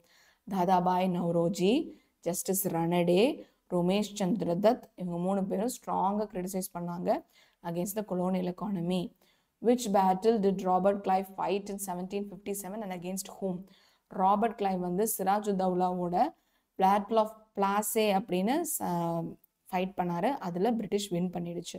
So 1757 battle of Plassey, Sirajuddaulah, Robert Clive. Okay, yes. So next chapter Gandhian phase, காந்தியை பற்றி. ஓகேங்களா? ஸோ ஜாலியன் வாலாபாக் massacre important question. So 13th April 1919 ஒரு பப்ளிக் மீட்டிங் ஜாலியன் வாலாபாக் அப்படிங்கிற இடத்துல அம்ரித்சரில் நடந்துச்சு. ஓகேங்களா? ஸோ ஃபர்ஸ்ட் பாயிண்ட் இதுதான் கதையில். என்ன ஆச்சுன்னா, ராலக்ட் ஆக்ட் அப்படின்னு ஒன்று வந்தது 1919. ஃபஸ்ட்டு ஈவெண்ட்டே அதுதான். ராலக்ட் ஆக்ட் அப்படின்னு ஒன்று வந்தது. ராலக்ட் ஆக்டில் என்ன சொன்னாங்கன்னா, எந்த ஒரு கோர்ட்டு எந்த ஒரு ட்ரையலு யார் மேலே நியாயம் இருக்குது யார் மேலே தப்பு இருக்குன்னு சொல்லி ஒரு கோர்ட் சீனே இல்லாமல் பிரிட்டிஷ்னால இந்தியன்ஸை 2 வருஷம் ஜெயிலில் வச்சுக்க முடியும் பொலிட்டிக்கல் பிரிசனர்ஸா அப்படின்னு சொல்லி ஒரு ரைட்டை வந்து பிரிட்டிஷுக்கு கொடுத்தது இந்த ராலக்ட் ஆக்ட். ஸோ இது எப்படி நியாயமாகும்? யார்கிட்ட நியாயம் இருக்குது யார்கிட்ட தப்பு இருக்குன்னு தெரியாமலே எப்படி அவன் அரெஸ்ட் பண்ணுவான்? இது ரொம்ப தப்புன்னு சொல்லி ராலக்ட் ஆக்டுக்கு அகெயின்ஸ்டா அம்ரித்சரில் ஜாலியன் வாலாபாக்னு ஒரு இடத்துல 13th April 1919 வந்து கூட்டமாக எல்லாரும் உட்காந்து ஒரு பப்ளிக் மீட்டிங் போட்டுட்டு இருந்தாங்க. இது வந்து ஒரு பைசாக்கி நாள். பைசாக்கினா வந்து பொங்கல் மாதிரி. ஸோ அம்ரித்சரில் பொங்கல் மாதிரி thousands of villages, நல்லா ஆயிரக்கணக்கானவர்கள் வந்து அங்கே கேதர் பண்ணி நல்லா ஜாலியாக செலிப்ரேட் பண்ணிட்டு இருந்தாங்க. ஒரு பக்கம் இந்த மீட்டிங்கும் நடந்துட்டு இருந்தது. ஸோ ஜென்ரல் ரெஜினால்ட் டயர் இவன் தான் அந்த சூழ்ச்சிக்காரன். என்ன பண்ணான்னா, ஆன் ஹியரிங் த அசம்பிளிஜ், ஓ இவ்வளோ பேர் சுற்றி உட்காந்து நாம் போட்ட ஆக்டை பற்றி அகெயின்ஸ்டாக பேசுகிறாங்களா, அவங்களுக்கு நம்ம பயம் காட்டணும் அப்படின்னு சொல்லி என்ன பண்ணாங்க, surrounded the place with his troops. So Jallianwala வாலாபாகை ஃபுல்லாக வந்து அவனோட ட்ரூப்ஸோட சரவுண்ட் பண்ணி ஒரு ஆர்மர்டு வெஹிக்கிள் வேற, ஆயுதம் கொண்ட ஒரு வண்டி அப்படியே டுப்பு டுப்பு டுப்பு டுப்பு டுப்பு டுப்பு டுப்புன்னு அப்படி ஷூட் பண்ணிகிட்டே இருக்கும் அந்த பீரங்கியோடு இருக்கிற வண்டி. He blocked the only entrance. So ஒரே ஒரு என்ட்ரன்ஸ் தான் இருக்குது அந்த பார்க்குக்கு, அதையும் பிளாக் பண்ணி யாரும் வெளியே போக முடியாத மாதிரி. And ordered his troupe to fire without any warning. So எந்த ஒரு வார்னிங்கும் கொடுக்காம ஸ்டார்ட் அப்படின்னு சொல்லி எல்லாரையும் கொல்ல சொல்லிட்டான். இதுதான் வந்து ஜாலியன் வாலாபாக் massacre. The firing continued for 10 minutes. அவன் சொல்கிறான் 317, ஆனால் thousandsக்கு மேலே killed and injured. However, an official estimate that put the death toll more than 1,000. பார்த்தீங்களா, more than 1,000 இறந்துட்டாங்க. The Jallianwala Bagh massacre is a big scar on the British Indian history. நம்ம மறக்க முடியாத அழியாத தழும்பா இருக்கு இந்த ஜாலியன்வாலா பாக் பேரிடர். ஓகேங்களா? ஸோ கதையில் பாருங்க, இம்பார்ட்டன்ட் பாயிண்ட்ஸ் மட்டும் எழுதிக்கோங்க. இது ஃபுல் ஸ்டோரி. இது 13th April 1919 public meeting at Jallianwala Bagh Amritsar against defiance, ஞாபகம் இல்லைன்னா against the Rowlatt Act first. Okay, so thousands of villagers on Baisakhi Day gathered to enjoy the day together. Reginald Dyer surrounded the place with his troops, blocked the only entrance, and ordered his troops to fire without any warning. The fire continued for 10 minutes and 370 killed, more than thousands injured. This Jallianwala Bagh massacre is a big scar on the British Indian history. So Britishers மறக்க முடியாத அளவுக்கு ஒரு பெரிய தழும்பாவே இருந்தது. Okay, write a note on Khilafat movement. Khilafat movementனா என்னன்னா, after the end of First World War 1918, Caliph, the Muslim head in Turkey, was ill-treated. அந்த first world war டைமில் படிச்சிருக்கோம்ல, Constantinople, அங்கே இருக்கிற கேலிஃபை வந்து இல்ட்ரீட் பண்ணிட்டாங்க. Movement was started his support Khilafat movement led by Ali brothers, Maulana Muhammad Ali and Maulana Shaukat Ali. So Ali brothers வந்து நம்மளோட கேலிஃபை வந்து அங்கே அவமாதப்படுத்திட்டாங்கன்னு சொல்லி மௌலானா முகமது அலியும் மௌலானா ஷாக்கத் அலியும் கிலாஃபத் மூமெண்ட்னு ஸ்டார்ட் பண்ணாங்க. அதுதான் நம்மளோட Khilafat movement. It aim to restore the prestige and power of the caliphate. So கேலிஃபெட்டோட பவரையும் ப்ரெஸ்டீஜையும் திருப்பி ரீஸ்டோர் பண்ணுறதுக்கு ஏம் பண்ணிச்சு. Gandhiji saw Khilafat movement as an opportunity to unite Hindus and Muslims. நம்ம காந்திஜி என்ன பண்ணாரு, இது மூலமாக ஸோ ஹிந்துஸும் வந்து முஸ்லிம்ஸ் தான் இதை வந்து பார்ட்டிசிபேட் பண்ணுறாங்க, ஹிந்துஸும் கான்ட்ரிபியூட் பண்ணாங்கன்னா ஹிந்து முஸ்லிம்ஸ் ஒற்றுமை ஆகிடுவாங்கன்னு நினச்சாங்க. On 9th June, the Khilafat Committee in Allahabad adopted Gandhi's non-violent and non-cooperation program. அப்போ வந்து ஹிந்துஸையும் முஸ்லிம்ஸையும் ஒருங்கிணைச்சிடலாம் அப்படின்னு நினச்சி அது ஒரு நான்-வயலண்ட் ப்ரோக்ராமாக காந்திஜி மாற்றினார். This is Khilafat movement for you. Why did Gandhi withdraw the non-cooperation movement? இது ரொம்ப இம்பார்ட்டண்டான கொஸ்டின், கண்டிப்பாக கேட்பாங்க. நான் கதை மட்டும் சொல்கிறேன். இப்போ வந்து காந்திஜி வந்து 1920 இந்த நான் கோஆப்ரேஷன் மூமெண்ட் கொண்டு வந்தார். 1922 2 வருஷத்தில் சௌரி சௌரா அப்படிங்கிற ஒரு இடத்துல ஒரு போலீஸ் ஸ்டேஷனை எரிச்சு 22 போலீஸ்மேன் 1922 22 போலீஸ்மேனை எரிச்சு கொண்டுட்டாங்க. ஓகேங்களா? ஸோ நான் நான் வயலன்ஸ் நீங்கள் தொண்டை தண்ணி வத்த கத்திட்டு இருக்கேன், நீங்கள் இவ்வளோ வைலண்ட்டாக போய் பார்ட்டிசிபேட் பண்ணுறீங்க அப்படின்னா உங்களை நம்பி நான் எப்படி ஒரு நான் கோஆப்ரேஷன் மூமெண்ட்டை நடத்துறது, உங்களெல்லாம் நம்ப முடியாது அப்படின்னு சொல்லி நான் கோஆப்ரேஷன் மூமெண்ட் ஒத்துழையாமை இயக்கத்தை வித்ட்ரா பண்ணிட்டாரு. Okay, so the non cooperation movement started in 1920, soon became a national wide movement. ஏன்னா வந்து ஃபுல் சப்போர்ட் கிடச்சிது, எல்லா கண்ட்ரி ஃபுல்லாக சப்போர்ட் கிடச்சிது. பட் 1922 சௌரி சௌராங் அப்படின்ற இடத்துல உத்தரப்பிரதேஷில் 22 போலீஸ்மேனை கில் பண்ணி ஒரு போலீஸ் ஸ்டேஷனை எரிச்சதுனால என்னாச்சு, Gandhiji was very much hurt. So this incident hurt Gandhiji too much that he immediately withdraw the movement. Okay, yes, simple points ஆ சொல்கிறேன். non-cooperation movement started in 1920, soon gained nationwide support. But in February 1922 at Chowri Chowra in Uttar Pradesh, a mob burnt this police station. இந்த point தான் important.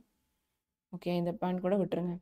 So the mob burnt the police station in which 22 policemen were killed. This incident hurt Gandhiji too much that he immediately withdrew the movement. ஓகேங்களா? Yes. What was the conflict between Swarajis and no changes? Pro changesனா Swarajis, no changesக்கு என்ன கான்ஃப்ளிக்ட்னா, Chittaranjan Das Nehru, Motilal Nehru, Chittaranjan Das were congressmen who wanted to contest election and enter the legislature. So pro சேஞ்சஸ்க்கு வந்து election பண்ணி ஆட்சிக்குள்ளே வரணும். They argued that the national interest could promote by working in legislative councils under hierarchy and colonial government could be rigged within. அதுக்கப்புறம் other ஹேண்டில் பார்த்தீங்கன்னா followers of Gandhiji no changes என்ன சொன்னாங்கன்னா, பட்டேல், ராஜாஜினா யார், Rajagopalachari wanted to continue non-cooperation movement with the government. நம்ம வந்து government சொல்கிறத கேட்காம உங்களுக்கு ஒத்துழைக்காம இதை கண்டினியூ பண்ணிட்டு இருந்தாலே போதும் அப்படின்னு சொல்லி காந்திஜியும் அவரோட பட்டேல் ராஜாஜியும் சொல்றாங்க. On the other side Chittaranjan Das, Motilal Nehru இவங்கெல்லாம் என்ன சொல்றாங்கன்னா, இல்லை நாம வந்து கவர்மெண்ட்குள்ள போய் எலெக்ஷன்ல நின்று நாம வந்து அட்மினிஸ்ட்ரேட் பண்ண ஆரம்பிச்சோம்னா தான் நமக்கு வந்து ஒரு நாள் நமக்குன்னு ஒரு கவர்மெண்ட் கிடைக்கும், அதுக்கான ஃபர்ஸ்ட் ஸ்டெப்பா இருக்கும் அப்படின்னு சொல்லி ப்ரோ சேஞ்சஸ் சொல்றாங்க. நோ சேஞ்சஸ் வந்து இருக்கிறது இப்படியே இருக்கட்டும், நம்ம நான் கோஆபரேஷன் மூமெண்ட்டு இதே மாதிரி கண்டினியூ பண்ணலாம், அதுவே நமக்கு ஃப்ரீடம் கொடுத்துரும்னு சொல்றாங்க. இதுதான் ரெண்டு பேருக்கும் இருக்கிற conflict. Why was Simon Commission boycotted? Simon commission ஒன்று வந்துச்சு.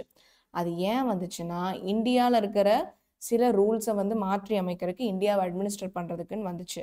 ஆனால் சர் ஜான் சைமன் தலைமையில் இருந்த சைமன் கமிஷன் வந்து 7 பேர் கொண்ட குழுவாக இருந்தது. அந்த 7 பேரில் ஒருத்தர் கூட இந்தியன் மெம்பர் கிடையாது.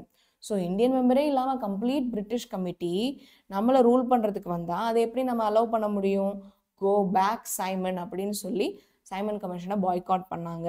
இதுதான் கதை. Okay, so November 8, 1927 the British government announced the appointment of Indian Statutory Commission. It was composed of 7 members headed by Sir John Simon. So John Simon ஓட தலைமையில் 7 members கொண்ட குழு தான் Simon Commission. When the Simon Commission arrived in India in 1928, millions of Indians were infuriated, were very much disturbed, very much agitated with the idea of an all-British committee writing proposals for the Indian constitutional reforms without any member or consultations with the people of India.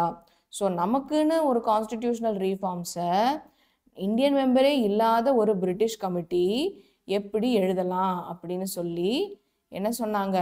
Therefore, the commission was boycotted everywhere holding black flags. கருப்பு கொடிகளை ஏந்தி go back Simon அப்படின்னு சொல்லி கத்தி கத்தி Simon கமிஷனை boycott பண்ணிட்டாங்க. The Simon Commission was therefore boycotted everywhere in India, holding black flags in their hands, and protesters shouted, "Go back, Simon." Okay? Yes. So, 8th November 1927, British government announced Simon Commission under Sir John Simon to write constitutional reforms. It was an all-British committee with no Indian member, 7 members, and headed by Sir John Simon. Therefore, the commission was boycotted everywhere, holding black flags in their hands and shouted, "Go back, Simon." Okay. What is Purna Swaraj? Purna na complete. Swaraj na நம்மளோட rule கம்ப்ளீட்டாக நம்மளே rule பண்ணிக்கிறது எப்படி? So in the Congress session held in Lahore in 1929, with Jawaharlal Nehru as the president, declared Purna Swaraj or complete independence. So அதை தான் declare பண்ணாங்க. To attain Purna Swaraj, it was decided to boycott round table conference and launch civil disobedience movement. So நாம் வந்து இந்த first RTC, second RTC, third RTC இந்த எந்த round table கான்ஃபரன்ஸ்லையும் கலந்துக்க வேண்டாம். சிவில் டிஸ்ஒபீடியன்ஸ் அவன் சொல்கிறத நம்ம எதிர்க்கலாம், சிவில் டிஸ்ஒபே பண்ணலாம், சிவில் டிஸ்ஒபீடியன்ஸ் மூவ்மெண்ட் லான்ச் பண்ணலான்னு சொல்லி கொண்டு வந்தாங்க. 26 January 1930 was declared as Independence Day. அப்போ வந்து 26 January 1930 வந்து இண்டிபெண்டன்ஸ் டேவாக டிக்ளேரும் பண்ணிட்டாங்க. The pledge was taken all over the country to attain Purna Swaraj non-violently. So நம்ம வந்து இதே மாதிரி கண்டினியூ பண்ணோம்னா கம்ப்ளீட் இண்டிபெண்டன்ஸ் அதுவும் அஹிம்சை முறையில் கிடச்சிரும் அப்படின்னு சொல்லி டிக்ளேர் பண்ணிட்டாங்க. இதுதான் பூர்ண ஸ்வராஜ். ஸோ பூர்ண ஸ்வராஜ் கம்ப்ளீட் இண்டிபெண்டன்ஸ் வந்து நம்ம இனிமேல் ரவுண்ட் டேபிள் கான்ஃபரன்ஸ்க்கு போகக்கூடாது, சிவில் டிஸ்ஒபீடியன்ஸ் மூமெண்ட்டை கண்டினியூ பண்ணணும். அதுபடி நமக்கு 1930 26 January தான் நம்மளோட ரிப்பப்ளிக் டே, இண்டிபெண்டன்ஸ் டே. அதுக்கப்புறம் வந்து ஒரு பிளட்ஜ் வந்து எடுத்தாங்க, நம்ம பூர்ண ஸ்வராஜ் வந்து அட்டைன் பண்ணுறோம் நான் வயலண்ட் அஹிம்சை முறையில். Right a note on Bhagat Singh. Bhagat Singh வந்து is an Indian socialist revolutionary, ஒரு பெரிய புரட்சிக்காரர். அவர் வந்து ஹீரோ. ஓகேவா? ஸோ 23 வந்து அவர் வந்து தூக்கிலிடப்பட்டார். 23 வயசில் அவர் தூக்கில் போட்ட உடனே அவர் வந்து இந்தியன் ஹிஸ்ட்ரியில் ஒரு ஹீரோவாக மாறிட்டார். Okay. Bhagat Singh alone with PK Dutt through a smoke bomb in the central legislative assembly இன் 1929. ஏன் தூக்கில் போட்டாங்கன்னா சென்ட்ரல் லெஜிஸ்லேட்டிவ் அசம்பிளி பிரிட்டிஷ்க்கு அகேன்ஸ்டாக வந்து குண்டு வெடிச்சாங்க, ஸ்மோக் பாம். ஓகேவா? ஸோ ஒரு ஸ்மோக் பாம் அங்கே போட்டு அவர் வந்து பிரிட்டிஷ்க்கு அகேன்ஸ்டாக போகவும் பிரிட்டிஷ் வந்து அவங்கள தூக்கில் போட்டுட்டாங்க. பட் நம்ம இடத்துல அவர் ஹீரோவாக மாறிட்டார் 23 வயசுலேயே தூக்கில் போட்டதுனால. It was not intended to hurt any one. They threw pamphlets and shouted, "Inqilab Zindabad, long live the proletariat." So இப்போ வந்து ப்ராலெட்டரேட் இன்குலாப்ஸ் இருந்தால் பார்த்தீங்கன்னா எங்களோட ரூல் தொடரட்டும் அப்படின்னு. He along with Rajguru was arrested and sentenced to death. Bhagat Singh's daring act fired the imagination of youth across India and he became popular. So ஒரு youth, ஒரு இளம் வயதுக்காரர் வந்து இப்படி வந்து டேரிங்காக வந்து பிரிட்டிஷ்க்கு அகேன்ஸ்டாக ஒரு ஸ்டெப் எடுத்து வச்சுட்டாரு அப்படின்னு சொல்லவும் அது வந்து நிறைய இந்தியன்ஸ், யங் இந்தியன்ஸை ரொம்பவே இன்ஸ்பயர் பண்ணிச்சு. அது மட்டும் இல்லாமல் நம்மளும் பகத்சிங் மாதிரி இருக்கணும்னு ரொம்ப ஆசையாக இருந்தாங்க எல்லாரும். அவர் வந்து இந்த ஒரு விஷயத்துக்காக தூக்கிலிடப்பட்டார். Okay, so what was the terms of Poona pact? Poona pact பற்றி கேட்குறாங்க. பூனா பேக்ட் இஸ் த காந்திஜியும் அம்பேத்கரும் ஒரு அக்ரிமெண்ட்டுக்கு வந்தாங்க. Principle of joint electorate was accepted with reservation of seats for depressed classes. So Ambedkar எப்போவுமே வந்து தாழ்த்தப்பட்டவர்களுக்கு தான் போராடுவார். அப்போது அந்த தாழ்த்தப்பட்டவர்கள் டிப்ரெஸ்டு கிளாஸஸ்க்குன்னு செப்பரேட்டாக சீட்ஸ் வேணும். ஜாயிண்ட் எலக்டரேட் எல்லாரும் சேர்ந்து ஒரே தொகுதியில் நிற்கலாம், ஓட் போடலாம், எல்லாம் பண்ணலாம். ஆனால் எங்களுக்குன்னு ஒரு ஒதுக்கீடு வேணும், செப்பரேட் சீட் வேணும் டிப்ரெஸ்டு கிளாஸஸ்க்குன்னு ஃபஸ்ட்டு அம்பேத்கர் சொன்னார். அதுக்கு காந்திஜி ஒத்துக்கிட்டாரு. Number of seats allotted has increase. 71 148 வரைக்கும் சீட்டை இன்க்ரீஸ் பண்ணிட்டாங்க. ஓகே, இந்த central legislature 18% of seats were reserved for the depressed class. சென்ட்ரலில் பொறுத்த வரைக்கும் 18% வந்து தாழ்த்தப்பட்டவர்களுக்காகவே ரிசர்வ் பண்ணி வச்சுருந்தாங்க. இதுக்கும் காந்திஜி ஒத்துக்கிட்டாரு. எஸ், ஸோ டிப்ரெஸ்ட் கிளாஸஸ்க்கு அம்பேத்கர் வச்ச எல்லா கோரிக்கையும் காந்திஜி ஒத்துக்கிட்டாரு. சீட்டையும் வந்து 17லேருந்து 148%க்கு இன்க்ரீஸ் பண்ணிட்டாரு. ஓகேங்களா? ஸோ இந்த central legislature 18% of the seats were reserved for the depressed classes. Aims of Indian National Congress என்னவா இருந்தது? Greater representation and expansion of legislative council, more facilities to spread the education, freedom of press, holding Indian civil service examination in India. Okay, so நம்ம வந்து Indian civil service அப்படிங்கிற examination வந்து இங்கிலாண்டில் நடந்துட்டு இருந்துச்சு. அதை வந்து இந்தியாவில் நடத்தணும், நிறைய ஃபெசிலிட்டிஸ் வரணும், எஜுகேஷன் நல்லா ஸ்ப்ரெட் ஆகணும். அதே மாதிரி நம்ம வந்து இந்தியா வந்து நிறைய பேர் லெஜிஸ்லேட்டிவ் கவுன்சிலில் ரெப்ரசன்ட் பண்ணணும், ப்ரெஸ்ஸுக்கு ஃப்ரீடம் இருக்கணும் அப்படின்னு சொல்லி reduction of military expenditure. You can write any 4 points here. Okay, so freedom of press, reduction of military expenditure, taxation should be lighter, இன்னும் வரி எல்லாம் கொஞ்சம் கம்மி பண்ணணும். more Indians should be employed on higher posts, so higher postல Indians employ பண்ணணும். Indian Council at London should be abolished. Indian Council London ஒன்று இருக்குல்ல, அதை அபாலிஷ் பண்ணணும்.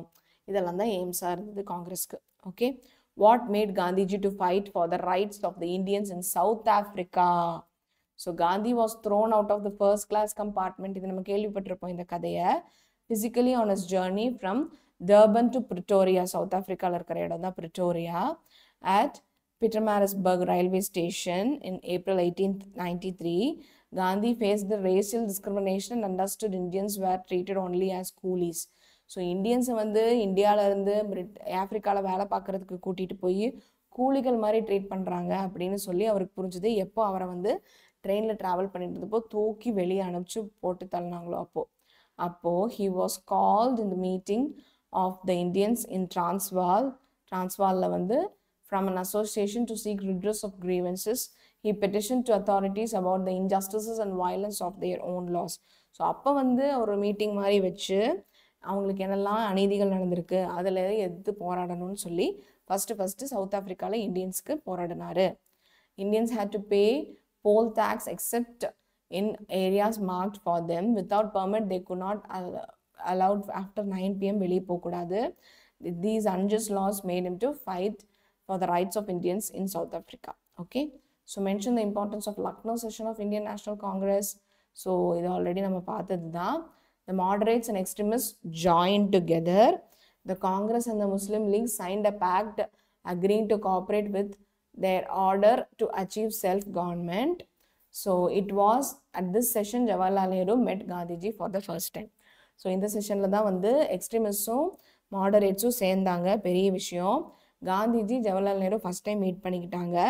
அப்புறம் வந்து முஸ்லீம் லீகு சைன் பண்ணாங்க. Okay, what were the programs included in non-cooperation? Non-cooperation programs included surrender of all titles and honors.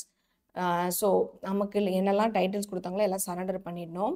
Government function, court, government schools காலேஜஸில் teach பண்ணுறதுக்கு போக மாட்டாங்க டீச்சர்ஸு டாக்டர்ஸு லாயர்ஸ் யாரும். அதுக்கப்புறம் வந்து எந்த ஒரு கவர்மெண்ட் ஃபங்க்ஷன் ஆஃபீஸஸ்லேயும் வந்து பார்ட்டிசிபேட் பண்ண மாட்டாங்க. Then boycott of government schools colleges legislatures and foreign goods. எந்த ஒரு ஃபாரின் க்ளோத்திங் எந்த ஒரு ஃபாரின் குட்ஸும் யூஸ் பண்ணாமல் எல்லாத்தையும் போட்டு எரிச்சிட்டாங்க. Spreading the doctrine of Swadeshi, நம்மளோட நாடு நம்மளோட தேசம் நம்மளோட ஒருங்கிணைப்பு அதை வந்து ஸ்ப்ரெட் பண்ணாங்க. Suspension of practice of lawyers and settlement of court disputes by private arbitration. So நாங்கள் வந்து கோர்ட்டுக்கு போக மாட்டோம், நாங்கள் வந்து கோர்ட்டில் கேசஸ் ஹேண்டில் பண்ண மாட்டோம்னு சொல்லி லாயர்ஸும் கோர்ட் டிஸ்பியூட்டை செட்டில் பண்ணாமல் போகிறதும் அவங்க மூலமாக அவங்க எதிர்ப்பு தெரிவித்தாங்க. So this is the non cooperation. நாங்கள் நீங்கள் என்ன சொன்னாலும் உங்களுக்கு ஒத்துழைக்க மாட்டோம். Okay, so surrender of titles honours என்னெல்லாம் பிரிட்டிஷ் கொடுத்தானோ திருப்பி அவன்கிட்டயே கொடுத்துறது. கவர்மெண்ட் ஃபங்க்ஷனில் பார்ட்டிசிபேட் பண்ணுறதில்ல. அதுக்கப்புறம் வந்து ஸ்கூல்ஸ் காலேஜஸ் எல்லாம் க்ளோஸ் பண்ணிவிட்டு அங்கே யாரும் போகிறதில்ல, ஸ்டூடெண்ட்ஸ் ஆகட்டும் டீச்சர்ஸ் ஆகட்டும் லெக்சரர்ஸ் யாராக இருந்தாலும். சஸ்பென்ஷன் ஆஃப் ப்ராக்டிஸ், இப்போ லாயர்ஸ் வந்து அங்கே போய் கோர்ட்டில் ப்ராக்டிஸ் பண்ண மாட்டோம் லா அப்படின்னு சொல்லிட்டாங்க. ஸ்வதேஷியோட டாக்ட்ரினை ஸ்ப்ரெட் பண்ணாங்க. இதுதான் வந்து நான் கோஆப்ரேஷன் மூமெண்ட்டில் நடந்தது. Refusal to accept any civil or military post, non participation in government parties and அதே பாயிண்ட்ஸ் தான். What were the aims of Muslim League? Muslim League என்ன நினச்சதுன்னா, to protect the rights of Muslims to remain loyal to British government. So முஸ்லிம்ஸோட ரைட்டை வந்து protect பண்ணி நம்ம British கவர்மெண்ட்டுக்கு லாயலாக இருக்கலாம், நமக்குன்னு ஒரு தனி தொகுதி கேட்கலாம், நம்ம முஸ்லிம்ஸ் தான் அதில் நிற்கணும், முஸ்லிம்ஸ் தான் அதில் ஓட் போடணும். இதுதான் முஸ்லீம் லீகோட முக்கியமான குறிக்கோள். Okay, so protect the right of Muslims, remain loyal to British, separate electorate for Muslims. Okay, yes. So Gandhi-Irwin Pact லாம் சொல்லியிருந்தாங்கன்னா, so this was signed in March 1931. காந்திக்கும் அர்வின்க்கும் இடையில். அதாவது இந்த ராலக்ட் ஆக்ட் நான் சொன்னேன்ல, ராலக்ட் ஆக்டில் 2 வருஷத்துக்கு வந்து பொலிட்டிக்கல் பிரிசனர்ஸ் அப்படிங்கிற அடிப்படையில் வந்து எந்த ஒரு கோர்ட் நடவடிக்கை இல்லாமல் இந்தியன்ஸ் அரெஸ்ட் பண்ணலான்னு, அப்படி அரெஸ்ட் பண்ணவங்களெல்லாம் ரிலீஸ் பண்ணுங்க அப்படின்னு காந்திஜி டிமாண்ட் பண்ணார் அர்வின் கிட்ட. Return of confiscated land and lenient treatment of government employees who had resign. So எங்ககிட்ட இருந்து கைப்பற்றப்பட்ட எல்லா லேண்டையும் ரிட்டர்ன் பண்ணிவிட்டு ரிசைன் பண்ண கவர்மெண்ட் எம்ப்ளாயீஸை கொஞ்சம் லீனியண்ட்டாக ட்ரீட் பண்ணுங்க. It also permitted the people of coastal villages to make salt for consumption non violent picketing. So இப்போ வந்து நீங்கள் வந்து கோஸ்டல் ஏரியாஸில் இருக்கிற வில்லேஜஸ்க்கு வந்து சால்ட்டை வந்து கன்சம் பண்ண விடணும். To suspend civil disobedience movement and attend the second round table conference. இதெல்லாம் நாங்கள் பண்ணுறோம், நீங்கள் வந்து உங்கள் சிவில் டிசொபீடியன்ஸ் மூவ்மெண்ட்டை சஸ்பெண்ட் பண்ணிவிட்டு செகண்ட் ரவுண்ட் டேபிள் கான்ஃபரன்ஸை அட்டெண்ட் பண்ணுங்கன்னு அர்வின் சொல்கிறார். In return. Yes, so political பிரிசனர்ஸை ரிலீஸ் பண்ணுங்கள், கவர்மெண்ட் அஃபீஷியல்ஸை லீனியண்ட்டாக ட்ரீட் பண்ணுங்கள், எங்ககிட்ட இருந்து கன்ஃபிஸ்கேட் பண்ண லேண்டெல்லாம் எங்களுக்கு திருப்பி கொடுங்க. அதனால் நீங்கள் வந்து ஓகே நாங்கள் இதெல்லாம் பண்ணோன்னா சிவில் டிசொபீடியன்ஸ் மூவ்மெண்ட்டை சஸ்பெண்ட் பண்ணி எல்லோரும் திருப்பி ஸ்கூல் காலேஜஸ் எல்லாம் ரன் பண்ணணும். அதே சமயம் வந்து நீங்கள் வந்து செகண்ட் ரவுண்ட் டேபிள் கான்ஃபரன்ஸை அட்டெண்ட் பண்ணணும்னு சொன்னார் அர்வின். இதுதான் காந்தி அர்வின் ஒப்பந்தம். So what were the changes introduced by the government of India act of 1935? Important question. So it introduced provincial autonomy. 1935 தான் வந்து ப்ரொவின்ஷியல் அட்டானமி அப்படின்னு ஒன்றே வந்துச்சு. ப்ராவின்சஸாக ரூல் பண்ணி அதை இது பண்ணாங்க. So it's 1 mark also. Abolished diarchy. So diarchy அதாவது 2 ரூலை அபாலிஷ் பண்ணி ஒரே ரூல்னு ஆக்குனாங்க. It established federal government at the centre. So சென்டரில் ஒரு ஃபெடரல் கவர்மெண்ட்டை எஸ்டாப்ளிஷ் பண்ணாங்க. I think these 3 points will do: provincial autonomy, diarchy and federal government at the center. Okay, yes. So next வந்து freedom struggle in Tamil Nadu. List out contribution of moderates. So moderates என்ன பண்ணாங்கன்னா, primary contribution lies in exposing the liberal claims of British. They exposed how the British exploited India and their hypocrisy in following democratic principles in England, but were imposing an unrepresentative government in colonies. So இப்போ என்ன ஆச்சுன்னா, நம்ம வந்து எப்படி வந்து British வந்து இந்தியாவை exploit பண்ணாங்க, சேதம் கொடுத்தாங்க, இந்தியாவுக்கு ரொம்ப வந்து கஷ்டம் கொடுத்தாங்கங்கிறத வந்து எக்ஸ்போஸ் பண்ணி எல்லாருக்கும் வெளிச்சத்துக்கு போட்டு காமிச்சாங்க. அண்ட் இது வந்து மாடரேட்ஸ் பண்ண விஷயம். ஸோ மாடரேட்ஸ் வந்து பேச்சுனால எந்த வித வயலன்ஸ்க்கும் போகாமல், எக்ஸ்ட்ரீமிஸ்ட் வந்து வயலண்ட்டாக இருப்பாங்க, மாடரேட்ஸ் வந்து பேச்சு மூலமாகவும் ஹிப்போக்ரட்டிக் அவங்க எழுத்து மூலமாகவும் வெளிப்படுத்துவாங்க அவங்களோட தாட்ஸை. அப்படி வந்து பிரிட்டிஷ் நம்மளை எப்படி எக்ஸ்ப்ளாய்ட் பண்ணுறாங்கன்னு எல்லாருக்கும் எக்ஸ்போஸ் பண்ணாங்க. ஓகே, திருநெல்வேலி அப்ரைசிங் இந்த கொஷின் கேட்குறாங்க.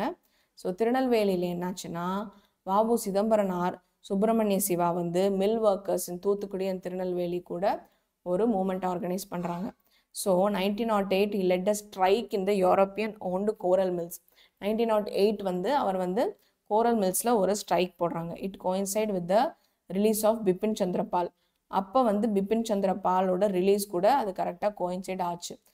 To celebrate the release of Bipin Chandrapal, VOC and Subramaniya Siva organised public meeting. So Tirunelveli mill ஒர்க்கர்ஸில் வந்து ஒரு எல்லாரும் சேர்ந்து ஒரு மூமெண்ட் ஆர்கனைஸ் பண்ணுறாங்க. அதே நாள் பிபின் சந்திரபால் ரிலீஸ் ஆகுறாரு.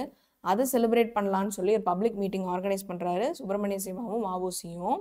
அப்போ the two leaders were charged with the sedition. So அவர் வந்து பிரிட்டிஷை பற்றி தப்பாக பேசுகிறாங்க அப்படின்னு சொல்லி பெரிய பனிஷ்மெண்ட்டுன்னு சொல்லி இந்த வாவுசிக்கும் இது யார் சுப்பிரமணிய சிவாக்கும் பனிஷ்மெண்ட் கொடுத்தாங்க British. The news arrest sparked riots in Tirunelveli to burning down the police station, court building, municipal office, led to death of 4 people in the firing, and VOC was treated harshly. So எங்களோட விஓசியும் சுப்பிரமணிய சிவாவையும் என்ன பேரில் நீ arrest பண்ணுவ, நீ எப்படி arrest பண்ணலாம்னு சொல்லி அவங்களுக்கு எகெயின்ஸ்டாக கிளம்பின ஒரு போராட்டம் தான் திருநெல்வேலி அப்ரைசிங். கலவரம் ஆயிடுச்சு ஊரே. ஸோ என்னாச்சு, போலீஸ் ஸ்டேஷனை பர்ன் பண்ணிட்டாங்க, கோர்ட் பில்டிங்கு, முனிசிபல் ஆஃபீஸ் எல்லாத்தையும் எரிச்சு 4 பேர் இறந்து விஓசி வேறு ரொம்ப ஹார்ஷாக அடிச்சுன்னு நொறுக்கிட்டாங்க. ஓகேயா? ஸோ இதெல்லாம் தான் நடந்தது திருநெல்வேலி அப்ரைசிங்கில். So what is the contribution of Annie Besant Indian freedom struggle? Annie Besant என்ன பண்ணாங்கன்னா, Annie Besant started home rule league. Okay, first point. அதே மாதிரி 2 books எழுதியிருக்காங்க. அதுக்கப்புறம் வந்து members of this movement played a key role organizing working class through trade unions. So working class பீப்புளை அவங்களுக்குன்னு ஒரு ட்ரேட் யூனியன்ஸ் வைக்கிறதுக்கு ரொம்பவே வந்து கான்ட்ரிபியூஷன் பண்ணாங்க ஆனி Besant. Mention the various measures introduced by Justice Ministry. Justice Ministry various measures என்னன்னா, reservation of appointments in local bodies and educational institutions, establishment of staff selection board which later became the Public Service Commission. Staff selection board SSBன்னு ஒன்று start பண்ணாங்க. அதுதான் next வந்து PSC Public Service Commission, union public service commission, state public service commission இப்படியெல்லாம் மாறி இருக்கு. இதெல்லாம் justice ministry கொண்டு வந்தது தான். Okay, yes. So enactment of Hindu religious endowment act அப்படி ஒரு ஆக்டை வந்து இனாக்ட் பண்ணாங்க. Madras state aid to industries act, abolition of devadasi system, இதெல்லாம் தான் இம்பார்ட்டண்ட்டான பாயிண்ட்ஸ். ஓகேங்களா? Yes. So EVR's contribution to constructive programme, Periyasamy Naidu அதாவது நாயக்கர் அவர் வந்து என்ன கான்ட்ரிபியூட் பண்ணாருன்னா, Periyar EVR campaigned for the promotion and sale of khadi, காதியை வந்து ப்ரமோட் பண்ணாரு, நம்மளோட Indian handloom khadi. oppose the consumption of liquor, played a key role in Satyagraha for temple entry in Vaikom. So எல்லாரும் temple என்ட்ரியில் போகலாம், எல்லாருக்கும் டெம்பிள் காமன் தாங்கிறதுக்கு போராடினாரு, காதியை வந்து இது பண்ணாரு. அப்புறம் லிக்கர் கன்சம்ஷன் மதுபானம் இதை வந்து ஒழிச்சாரு. Gandhi called him Vaikom hero for his contribution against caste discrimination and agitation for temple entry. நீங்கள் தான் வைக்கம் ஹீரோ அப்படின்னு சொல்லி காந்திஜி ஒரு டைட்டில் கொடுத்தாரு பெரியாருக்கு. ஏன்னா வந்து எல்லாரும் டெம்பிளில் உள்ள அலோவ் பண்ணணும்னு ஒரு ப்ரோக்ராம் நடத்தினார் பெரியார். அதுக்கப்புறம் வந்து கேஸ்ட் டிஸ்கிரிமினேஷன், கீழ் ஜாதி மேல் ஜாதின்னு டிஸ்கிரிமினேட் பண்ணக்கூடாதுன்னு ரொம்ப போராடினாரு. ஸோ இதுக்காகவே அதே மாதிரி பாருங்கள், காதி சேலுக்கு ப்ரமோட் பண்ணியிருக்காரு, லிக்கரை வந்து கன்சியூம் பண்ணக்கூடாதுன்னு சொல்லியிருக்காரு, சத்தியாகிரகம் நடத்தியிருக்காரு. இதெல்லாமே காந்திஜிக்கு பிடிச்ச பாயிண்ட்ஸ். ஓகே, இந்த பையனுக்கு எல்லாம் ஸ்கோர் பண்ணிட்டான், ப்ளஸ் பாயிண்ட்ஸ் தான். காதி சேல் பண்ணுறான், லிக்கர் கன்சம்ஷன் பண்ணக்கூடாதுங்கிறான், அதே மாதிரி எல்லாரும் காஸ்ட் டிஸ்கிரிமினேஷன் பண்ணக்கூடாதுங்கிறான், நல்ல ஒரு சத்தியாகிரக போர் முறை நடத்துகிறான். ஸோ இவருக்கு நம்ம வைக்கம் ஹீரோன்னு ஒரு டைட்டில் கொடுத்துடலாம் அப்படின்னு காந்திஜி வந்து பெரியாருக்கு கொடுத்துட்றாரு. Okay, yes. So Cheran Madevi Gurukulam controversy என்னன்னா, to further the cause of national education, இது அடிக்கடி கேட்கறதே கிடையாது இந்த question, just we will read it out. Gurukulam was established in Cheran Mahadevi by V.V. Subramanianar to receive funds from the Congress. Students were discriminated on the basis of caste. இதுதான் பிரச்சனை, caste basisல ஸ்டூடெண்ட்ஸை discriminate பண்ணாங்க. they were made to dine separately. So வந்து மேல் ஜாதியெல்லாம் தனியாக சாப்பிடணும், கீழ் ஜாதியெல்லாம் தனியாக சாப்பிடணும் அப்படின்னு சொல்லி அவங்களுக்கு வேறு வேறு ஃபுட்டும் சர்வ் பண்ணாங்க. இது ரொம்பவே பிடிக்கல.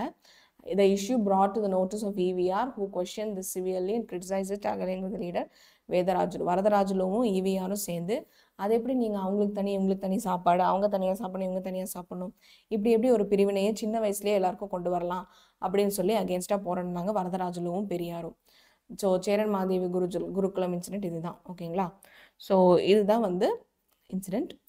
why was anti-Hindi agitation popular? ஹிந்திக்கு எதிர்த்து ஏன் போராடினாங்க?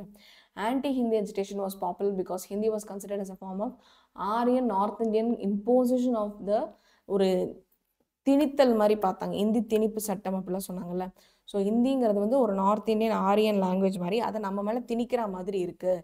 இது எங்களோட தமிழ் நாகரிகம், தமிழ் கல்ச்சர், தமிழ் மொழிக்கு வந்து ஒரு த்ரெட்டாக இருக்குன்னு சொல்லி தமிழ்நாடுக்காரங்க நினச்சாங்க. அதுதான் இந்த Hindi agitation.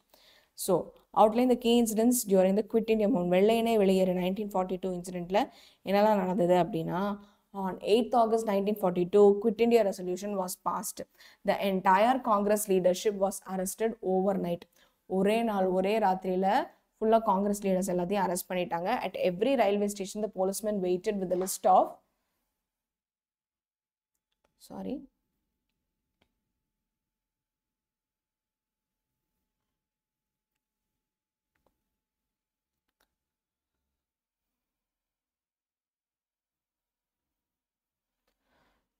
yes. So at every railway station, policemen waited with a list of local leaders and arrested them when they got down. So வந்தோடனே அரெஸ்டும் பண்ணிட்டாங்க. And then Kamaraj, who saw this on the return of Bombay conference, slipped from the police arrest. He then worked underground and organized Quit India movement. காமராஜரும் Quit India movementக்கு அவரோட பங்களிப்பை கொடுத்தாரு. All sections of society participated in the movement. There were instances of violence such as setting fire to post offices in Vellore and Panakam. So இப்போ பார்த்தீங்கன்னா cutting of telegraph lines. So important points மட்டும் நீங்கள் எழுதினா போதும்.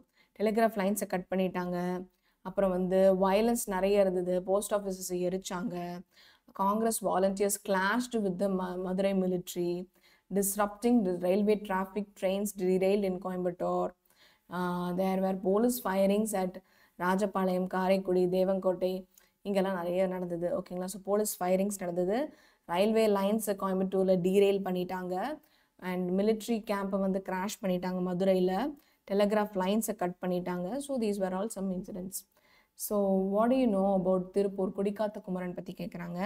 Tiruppur Kumaran was born in Chennimalai, Erode district in Tamil Nadu. He was a great revolutionary, பெரிய புரட்சிக்காரர்.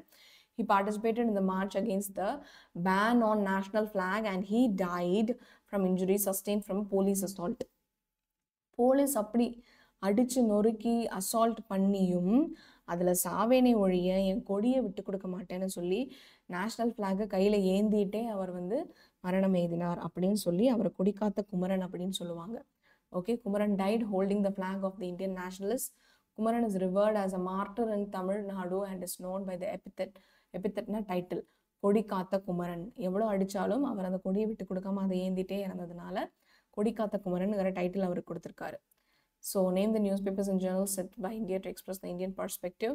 So என்னன்னா, Hindu, Swadesi Mitran, Indian patriot, south Indian mail, Madras standard, Vijaya, Indiya Suryodayam, Deshabhimani, இதெல்லாம் வந்து தேசாபிமானி, ஹிந்து, இதெல்லாம் இன்னுமே இருக்குது. தேசாபிமானிங்கிறது ஒரு Malayalam news paper.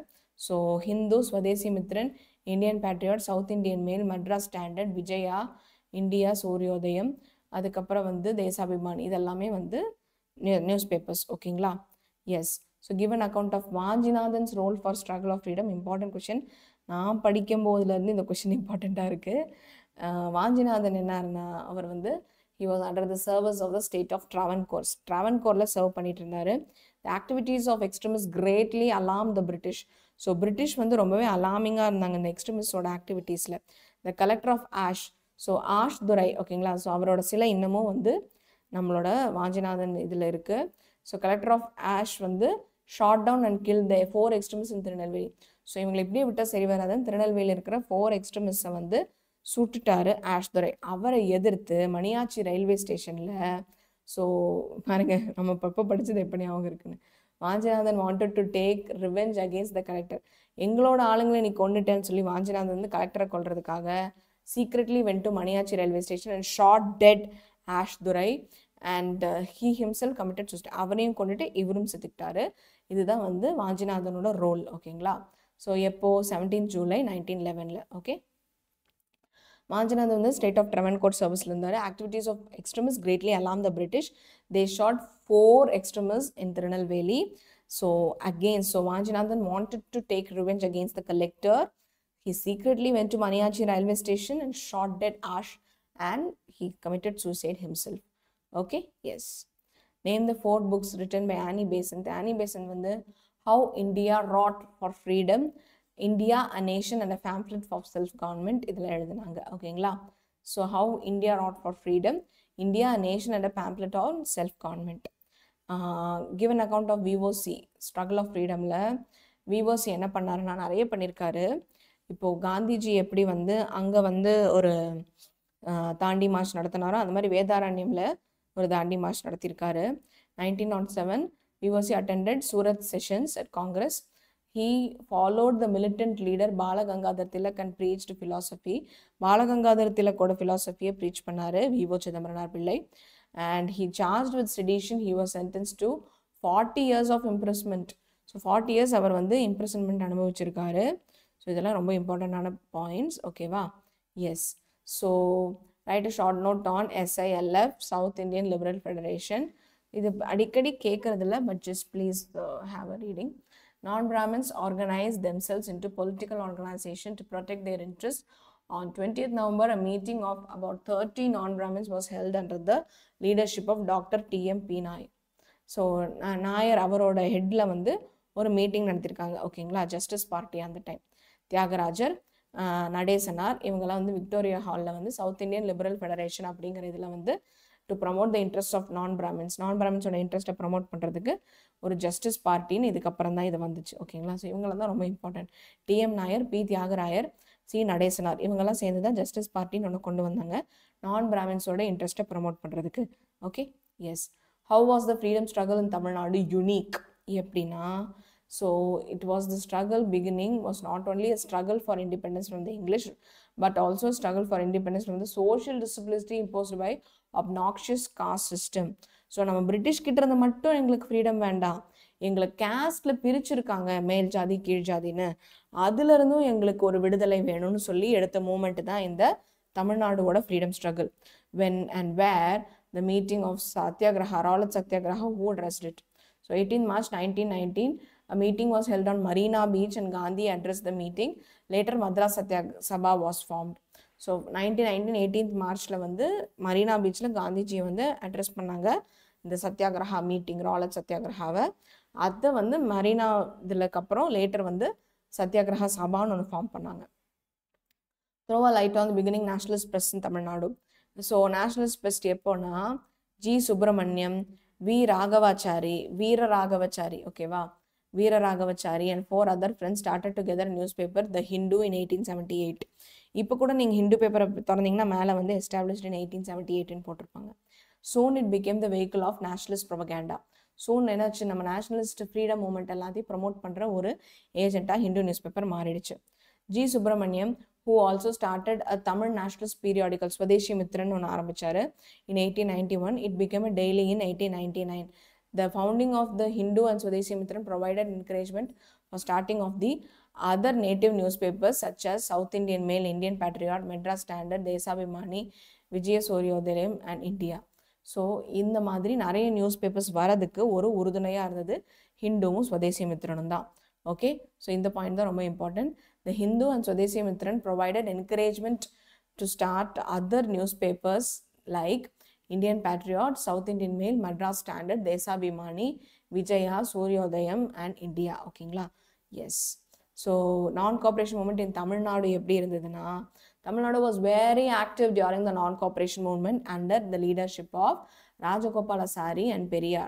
So Rajaji da Rajagopalachari, he worked closely with Yaqub Hasan, the founder of Madras branch of the Muslim League. As a result, the Hindus and Muslims cooperated closely during the British movement in Tamil Nadu. A Congress volunteer corps of about 1,000 members was set up to distribute pamphlets, carry flags during the procession and to maintain order in the meetings. So அவங்க வந்து ஒரு procession carry பண்ணாங்க, order maintain பண்ண சொன்னாங்க. So this was about the non-cooperation movement in Tamil Nadu. Yaqub Sen and this Rajagopalachari EV period join பண்ணிக்கிட்டாங்க and also Yaqub Senoட சேர்ந்து work பண்ணியிருக்காரு. ஓகேங்களா? Yes. So last chapter. So Tamil renaissance C.V. Damodaran collected and edited different palm leaf manuscripts, ஓலைச்சுவடிகள் of the Tamil grammar and literature. ஓகேங்களா? So கிராமருக்கு plural not that necessary. So Tamil grammar, Tolkappiyam, literature இதோட பல தொகுப்புகளான ஓலைச்சுவடிகளை கலெக்ட் பண்ணாரு. ஊவேசா, தமிழ் தாத்தா UVe Swaminathar took efforts to publish it as a classical text.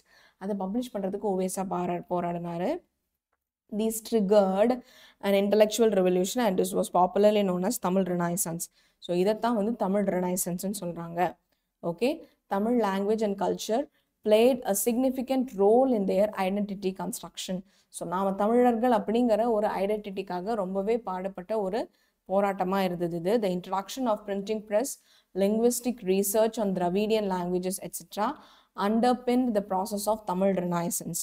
So இதுதான் இந்த printing press, linguistic research on Dravidian languages இதெல்லாம் தான் வந்து தமிழ் ரெனைசன்ஸை அண்டர்பின் பண்ண பல நடவடிக்கைகள். Okay, Tamil was the first non European language that went to print. இங்கிலீஷை தவிர பிரிண்ட்டுக்கு போன முதல் லாங்குவேஜ் தமிழ் தான். In the 19th century, Tamil scholars like C.W. Damodaran and Uvesa spent their lifetime in the rediscovery of Tamil classics. So அதுக்குன்னே அவங்க வாழ்க்கையை அர்ப்பணிச்சாங்க Tamil கிளாசிக்ஸை rediscover பண்ணுறதுக்கு. This provided Tamil people with the revelation of the heritage and therefore the rediscovery of the ancient classics, and the publication is considered as the foundation of Tamil Renaissance. இதை தான் வந்து Tamil renaissance அப்படின்னு சொல்கிறாங்க. So சிம்பிளாக பார்க்கணும் அப்படின்னா first point important. C.W. Damodaran collected and edited different palm leaf manuscripts of Tamil grammar literature collect பண்ணி சேகரிச்சாங்க. ஊவேசா வந்து took efforts to publish the classical text. Okay, then this point is important. Tamil was the first non-European languages to went to print. Next பாருங்க. This provided therefore rediscovery of ancient classics and their publication was considered as the foundation. 2 marks more than enough. Okay, so நீங்க பார்த்தீங்க அப்படின்னா you can take these points. Yes, this point is important. This point is important. அதுக்கப்புறம் வந்து this point, அதுக்கப்புறம் this point. Okay, 4 points. Okay, yes. Highlight the contribution of Caldwell, the South Indian Caldwell. Okay, யாருக்கு தான் ஞாபகம் இருக்கு? தமிழில் கண்டிப்பாக Caldwell பற்றி படிச்சிருப்போம். ஓகேங்களா? So in 1816, F.W. Ellis, who fought College of Fonds St. George, formulated the theory that the South Indian languages belonged to a separate family which was unrelated to the Indo-Aryan families. South Indian languages வந்து ஒரு தனி family, அதாவது திராவிட இனம், Dravidian லாங்குவேஜ்னு சொல்லி ஒரு தனியாக வந்து கொண்டு வந்தார். Robert Caldwell expanded the argument and entitled a book on comparative grammar of Dravidian or South Indian family of languages in 1856. தனியாக அதுக்குன்னு ஒரு புக்கே போட்டார், comparative grammar of Dravidian அப்படின்னு. He established இதெல்லாம் டிஎன்பிசியில் கூட கேட்டாங்க. He established the close affinity between Dravidian languages in contrast with Sanskrit and also established the antiquity of Tamil. தமிழோட பன்மை தொன்மை எவ்வளோ பழமையான ஒரு லாங்குவேஜ், சான்ஸ்கிரிட்டை கம்பேர் பண்ணும்போது எத்தனை ஒரு ஃபீச்சர்ஸ் தமிழில் இருக்குது அது ஒரு செம்மொழியாக இருக்கிறதுக்கு அப்படின்னு சொல்லி ஒரு கம்பேரிட்டிவ் நோட்டையும் கொடுத்துருக்காரு, இந்த புக்கையும் கொடுத்துருக்காரு. So these points are very important about Caldwell. These 2 points will do. Okay, yes. List out the personalities who contribute to the revival, திருப்பி மறுமலர்ச்சி, தமிழ் லிட்ரேச்சரை வந்து திருப்பி மறுமலர்ச்சி அடைகிறதுக்கு என்ன பண்ணாங்கன்னா இதெல்லாம் தான் இம்பார்ட்டன்ட்பா. C.W. Damodaran, O.V. Swaminathan, F.W. Ellis, Robert Caldwell, Subramania Bharati, Thiruvi Kalyana Sundaranaar, Singara Velanaar, Pandita Ayodhidasar, Sundaram Pillai, then Maraimalai Adikalar, இவங்க எல்லாருமே வந்து இதில் ஒரு 6-7 உங்களுக்கு ஞாபகம் இருந்தால் கூட போதும். ஸோ ஊவேசா தமிழ் தாத்தா ஞாபகம் இருக்கும், ராபர்ட் கால்வெல், சுப்பிரமணிய பாரதி எல்லாம் ஞாபகம் இருக்கும், திருவி கல்யாண சுந்தரனார், தாமோதரனார் ஞாபகம் இருக்கும். அதுக்கப்புறம் if you remember you can write Ayothidasa பண்டிதர், அதுக்கப்புறம் சிங்காரவேலர், சுப்பிரமணிய சுந்தரம் பிள்ளை, தென் மறைமலை அடிகளா இவங்கெல்லாம். ஓகேங்களா? So discuss the importance of Hindu religious endowment act passed by the justice ministry. என்னன்னா the Justice Party further concentrated on reforms in religious institutions.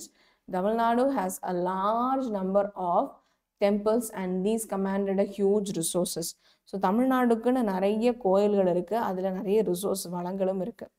In general, the resources were monopolized and exploited by the dominant caste in the society and led to the mismanagement of public resources. The Justice Party introduced the Hindu Religious Endowment HRA in 1926. So 1926 enabled any individual, irrespective of their caste affiliation, to become a member of temple committee. The point தாங்க இங்க important. Only this point will do.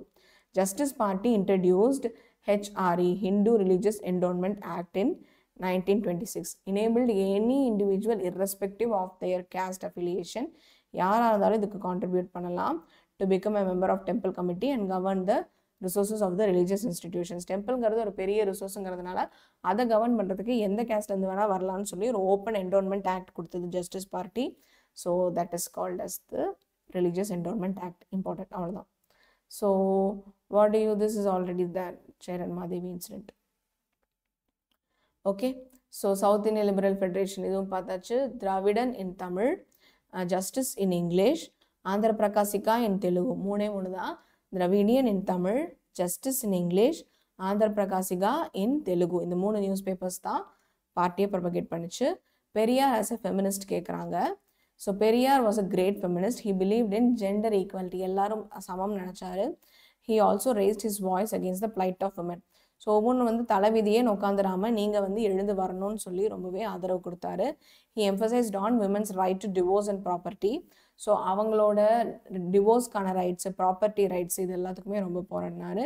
He objected the terms giving in marriage, ஏதோ கட்டி கொடுக்கறது அப்படின்னு சொல்லி ஏதோ பொண்ணை கட்டி கொடுத்தாச்சு, அதனை கட்டி கொடுக்கறது, அவங்களுக்கும் அங்கன்னு ஒரு வாழ்க்கை இருக்குது, அவங்களுக்கும் ஒரு சம உரிமை இருக்குது, அவங்களும் வெளியே நல்லா உழைச்சி போராடணும் அப்படின்னு சொல்லி. then he said treats women as a thing. So இது பொருளை ஏதோ கொடுக்குற மாதிரி பேசுகிறீங்கன்னு சொல்லி எதிர்த்து குரல் கொடுத்தாரு.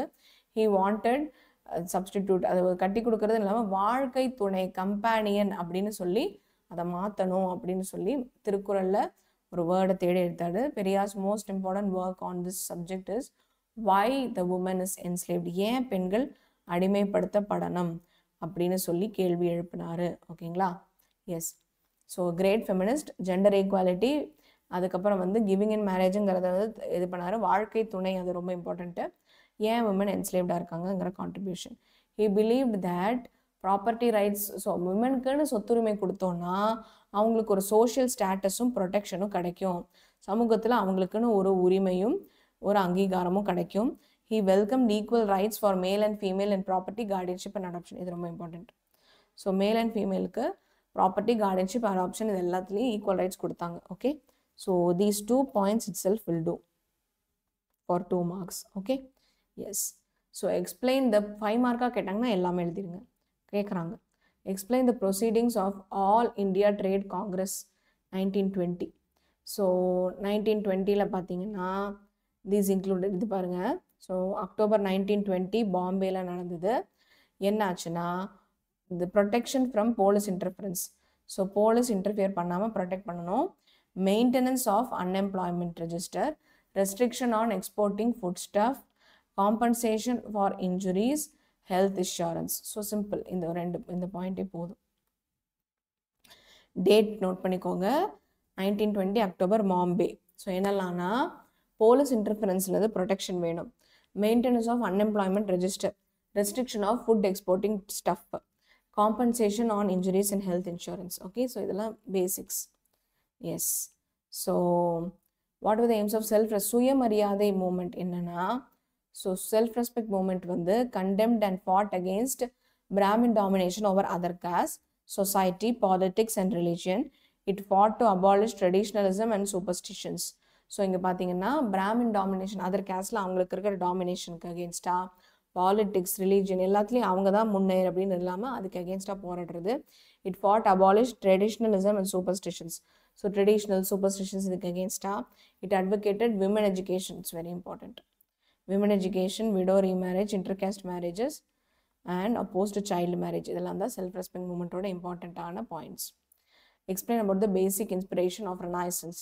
So basic inspiration of renaissance என்னென்னா, இப்போ ஃபண்டமெண்டல்ஸ் ரைட்ஸ், அவங்களுக்குன்னு ஒரு டிக்னிட்டி வேணும், ஐடியாலஜி ஆஃப் ஹியூமனிசம், ஜஸ்ட்டு தெரிஞ்சுக்கோங்க, கேட்குறதுக்கு சான்ஸ் இல்லை. Knowledge as a language, literature, philosophy, music, painting, architecture, இதெல்லாம் கொண்டு வரது. So causes of the failure of justice party. Justice party ஏன் ஃபெயில் ஆச்சுன்னா, Justice Party came to power in the world was an economic depression. World economic depression இருக்கும்போது வந்தது தான் இந்த Justice Party. The nationalist movement was popular and heading for freedom. Caste and wealth played a vital role, hence the party lost its hold. Caste தான் பெரிய பிரச்சனை. அந்த justice party வந்து caste பிரித்து பிரிக்காதன்னு வந்த பார்ட்டி ஜஸ்டிஸ் பார்ட்டி. ஆனால் caste and வெல்த்தை வச்சு தான் வந்து அவன் வந்து விளாண்டுட்டே இருந்தான் British. The rise of Congress under the leadership of Gandhi became a formidable challenge to Justice Party. இப்போ காங்கிரஸ் பாருங்க, இந்தியாவை பொறுத்த வரைக்கும் எல்லாரும் காந்தி பேச்சை ரொம்ப நம்பி காங்கிரஸ் கட்சிக்கு மாறினாங்க. அப்போது ஜஸ்டிஸ் பார்ட்டியோட வாய்ஸ் எடுப்படலை. அதுதான் பெரிய பிரச்சனையாக இருந்துச்சு ஜஸ்டிஸ் பார்ட்டி கீழே விழுறதுக்கு. List out of few manuscripts of Damodaranar edited. So இதில் படுத்துள்ள மேனஸ்கிரிப்ட்ஸ் ஓலைச்சுவடிகள் அதை பற்றி கேட்குறாங்க.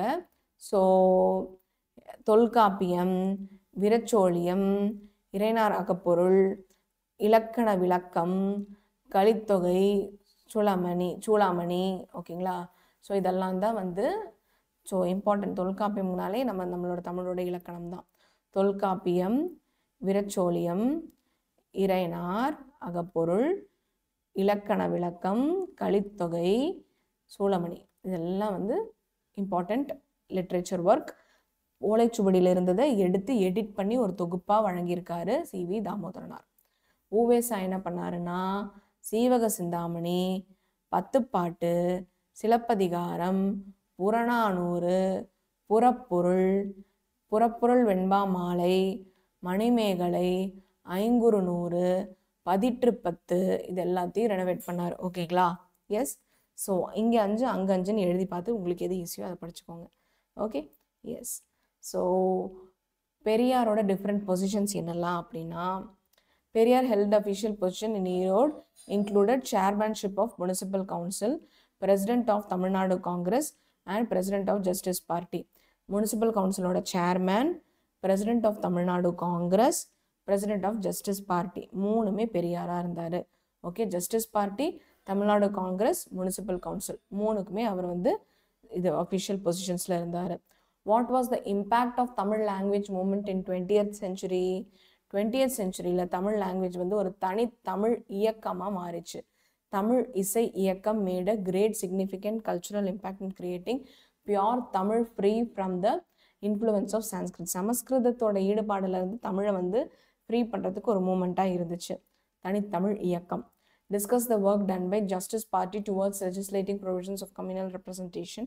So Justice Party established a selection board in 1924 for the selection of government officials and encouraged all committees to share their administrative powers. This ensured equitable distribution in appointments among various castes and committees as a part of achieving social justice. Social justice-காகவே ரொம்பவே போராடினது தான் இந்த justice party. Caste வழியாக discriminate பண்ணக்கூடாதுங்கிறது தான் அவங்களோட முக்கிய குறிக்கோளாக இருந்தது. Okay. whom was Women's Indian Association started and what was its work? Women Indians Association வந்து ஆனி பெசன்ட் ஸ்டார்ட் பண்ணாங்க. Dorothy Jinarajadasa, Margaret Cousins and ஆர்யார் மெத்ராஸில். ஸோ என்ன பண்ணாங்கன்னா problems of personal hygiene, this voting rights, marriage laws, child care, women's role in public, இது எல்லாத்தையும் discuss பண்ணாங்க. Okay. Yes. who initiated self-respect movement and what was it about? So self-respect movementனாலே பெரியார் தான் ஞாபகம் வருவாங்க. ஸோ பிராமணிசம்க்கு அகேன்ஸ்டாக, அவங்களோட டாமினேஷனுக்கு அகேன்ஸ்டாக, கேஸ்ட் டிஸ்கிரிமினேஷனுக்கு அகேன்ஸ்டாக, அதுக்கப்புறம் வந்து விமன் எம்பவர்மெண்ட்டுக்கு போராடினது தான் self-respect movement. Already we saw this question. தேவதாசிய system, who worked hard to abolish it? Muthulakshmi அம்மையார் தான் வந்து தேவதாசிய சிஸ்டம் அபாலிஷ் பண்ணுறதுக்கு ரொம்பவே பாடுபட்டிருக்காங்க. ஸோ 1947 ஒரு ஆக்ட் எனாக்ட் பண்ணியிருக்காங்க, Madras devadasis 1947 act enacted by the government. Then yes, so it's already repeating the same question. What was the titles? Rettamalai ஸ்ரீனிவாசனுக்கு கொடுக்கப்பட்ட டைட்டில்ஸ் என்னன்னா, ஸோ ராவ் சாஹிப், ராவ் பஹாதூர், திவான் பஹாதூர், இதெல்லாம் தான் ரெட்டைமலை ஸ்ரீனிவாசனுக்கு கொடுக்கப்பட்ட டைட்டில். இன்னுமே வந்து கோயம்புத்தூரில் டிபி ரோடுன்னு ஒரு ரோடு இருக்குது, திவான் பஹாதூர் ரோடு அப்படின்னு சொல்லுவாங்க. அவரோட செல்ஃப்லெஸ் சோஷியல் சர்வீஸ், அவர் வந்து அவரை பற்றி நினைக்காம சோஷியல் சர்வீஸ் பண்ணதுக்காக ரொம்பவே நிறைய டைட்டில்ஸ் கொடுத்துருக்காங்க. Okay. So by this we come to the end of all the questions of your brief answers. Book inside, book interior exercise எல்லாமே கம்ப்ளீட் பண்ணியாச்சு of your history. So all the very best. இது ஒரு revision கம்பைலேஷனாக நீங்கள் use பண்ணிக்கோங்க ஓகேங்களா. Yes, so please utilise this and there is a announcement for you all. So what is this announcement? It is all about your 9th and 10th students for your exam preparation. நீங்கள் வந்து you should be working towards இப்போ நீங்கள் இப்போ பார்த்தீங்க அப்படின்னா there is a crash course announced in Vedantu. என்ன அப்படின்னா for especially for the 9th and 10th students. So your preparation for Theminal batch வந்து 9th graders and Theminal target 500 வந்து 10th gradersக்காக. அதுக்கப்புறம் வந்து this is all about doubt solving sessions என்னெல்லாம் இருக்கு. So handwritten teacher notes. After class you will get the PDF of handwritten notes by the teachers. Then also you can binge watch and replay the session after the classes. You will be having your recorded lectures. All the recorded lectures நீங்க திருப்பி you can replay and revise for your test. So the session replay is available after an hour. So commencement of the session உங்களுக்கு session 10 to 11 அப்படின்னா 12 o'clock உங்களுக்கு replay பண்ண முடியும் இந்த sessions எவ்வளோ தடவை வேணாலும். Then it is like 1 hour per day நடக்கும். Instructions whatever your regional languages. Tamil புரியும்னா தமிழில் உங்களுக்கு எக்ஸ்பிளைன் பண்ணுவாங்க. 50+ live hours இருக்கும். 8 to 9 PM உங்களுக்கு after school hours classes நடத்துவாங்க.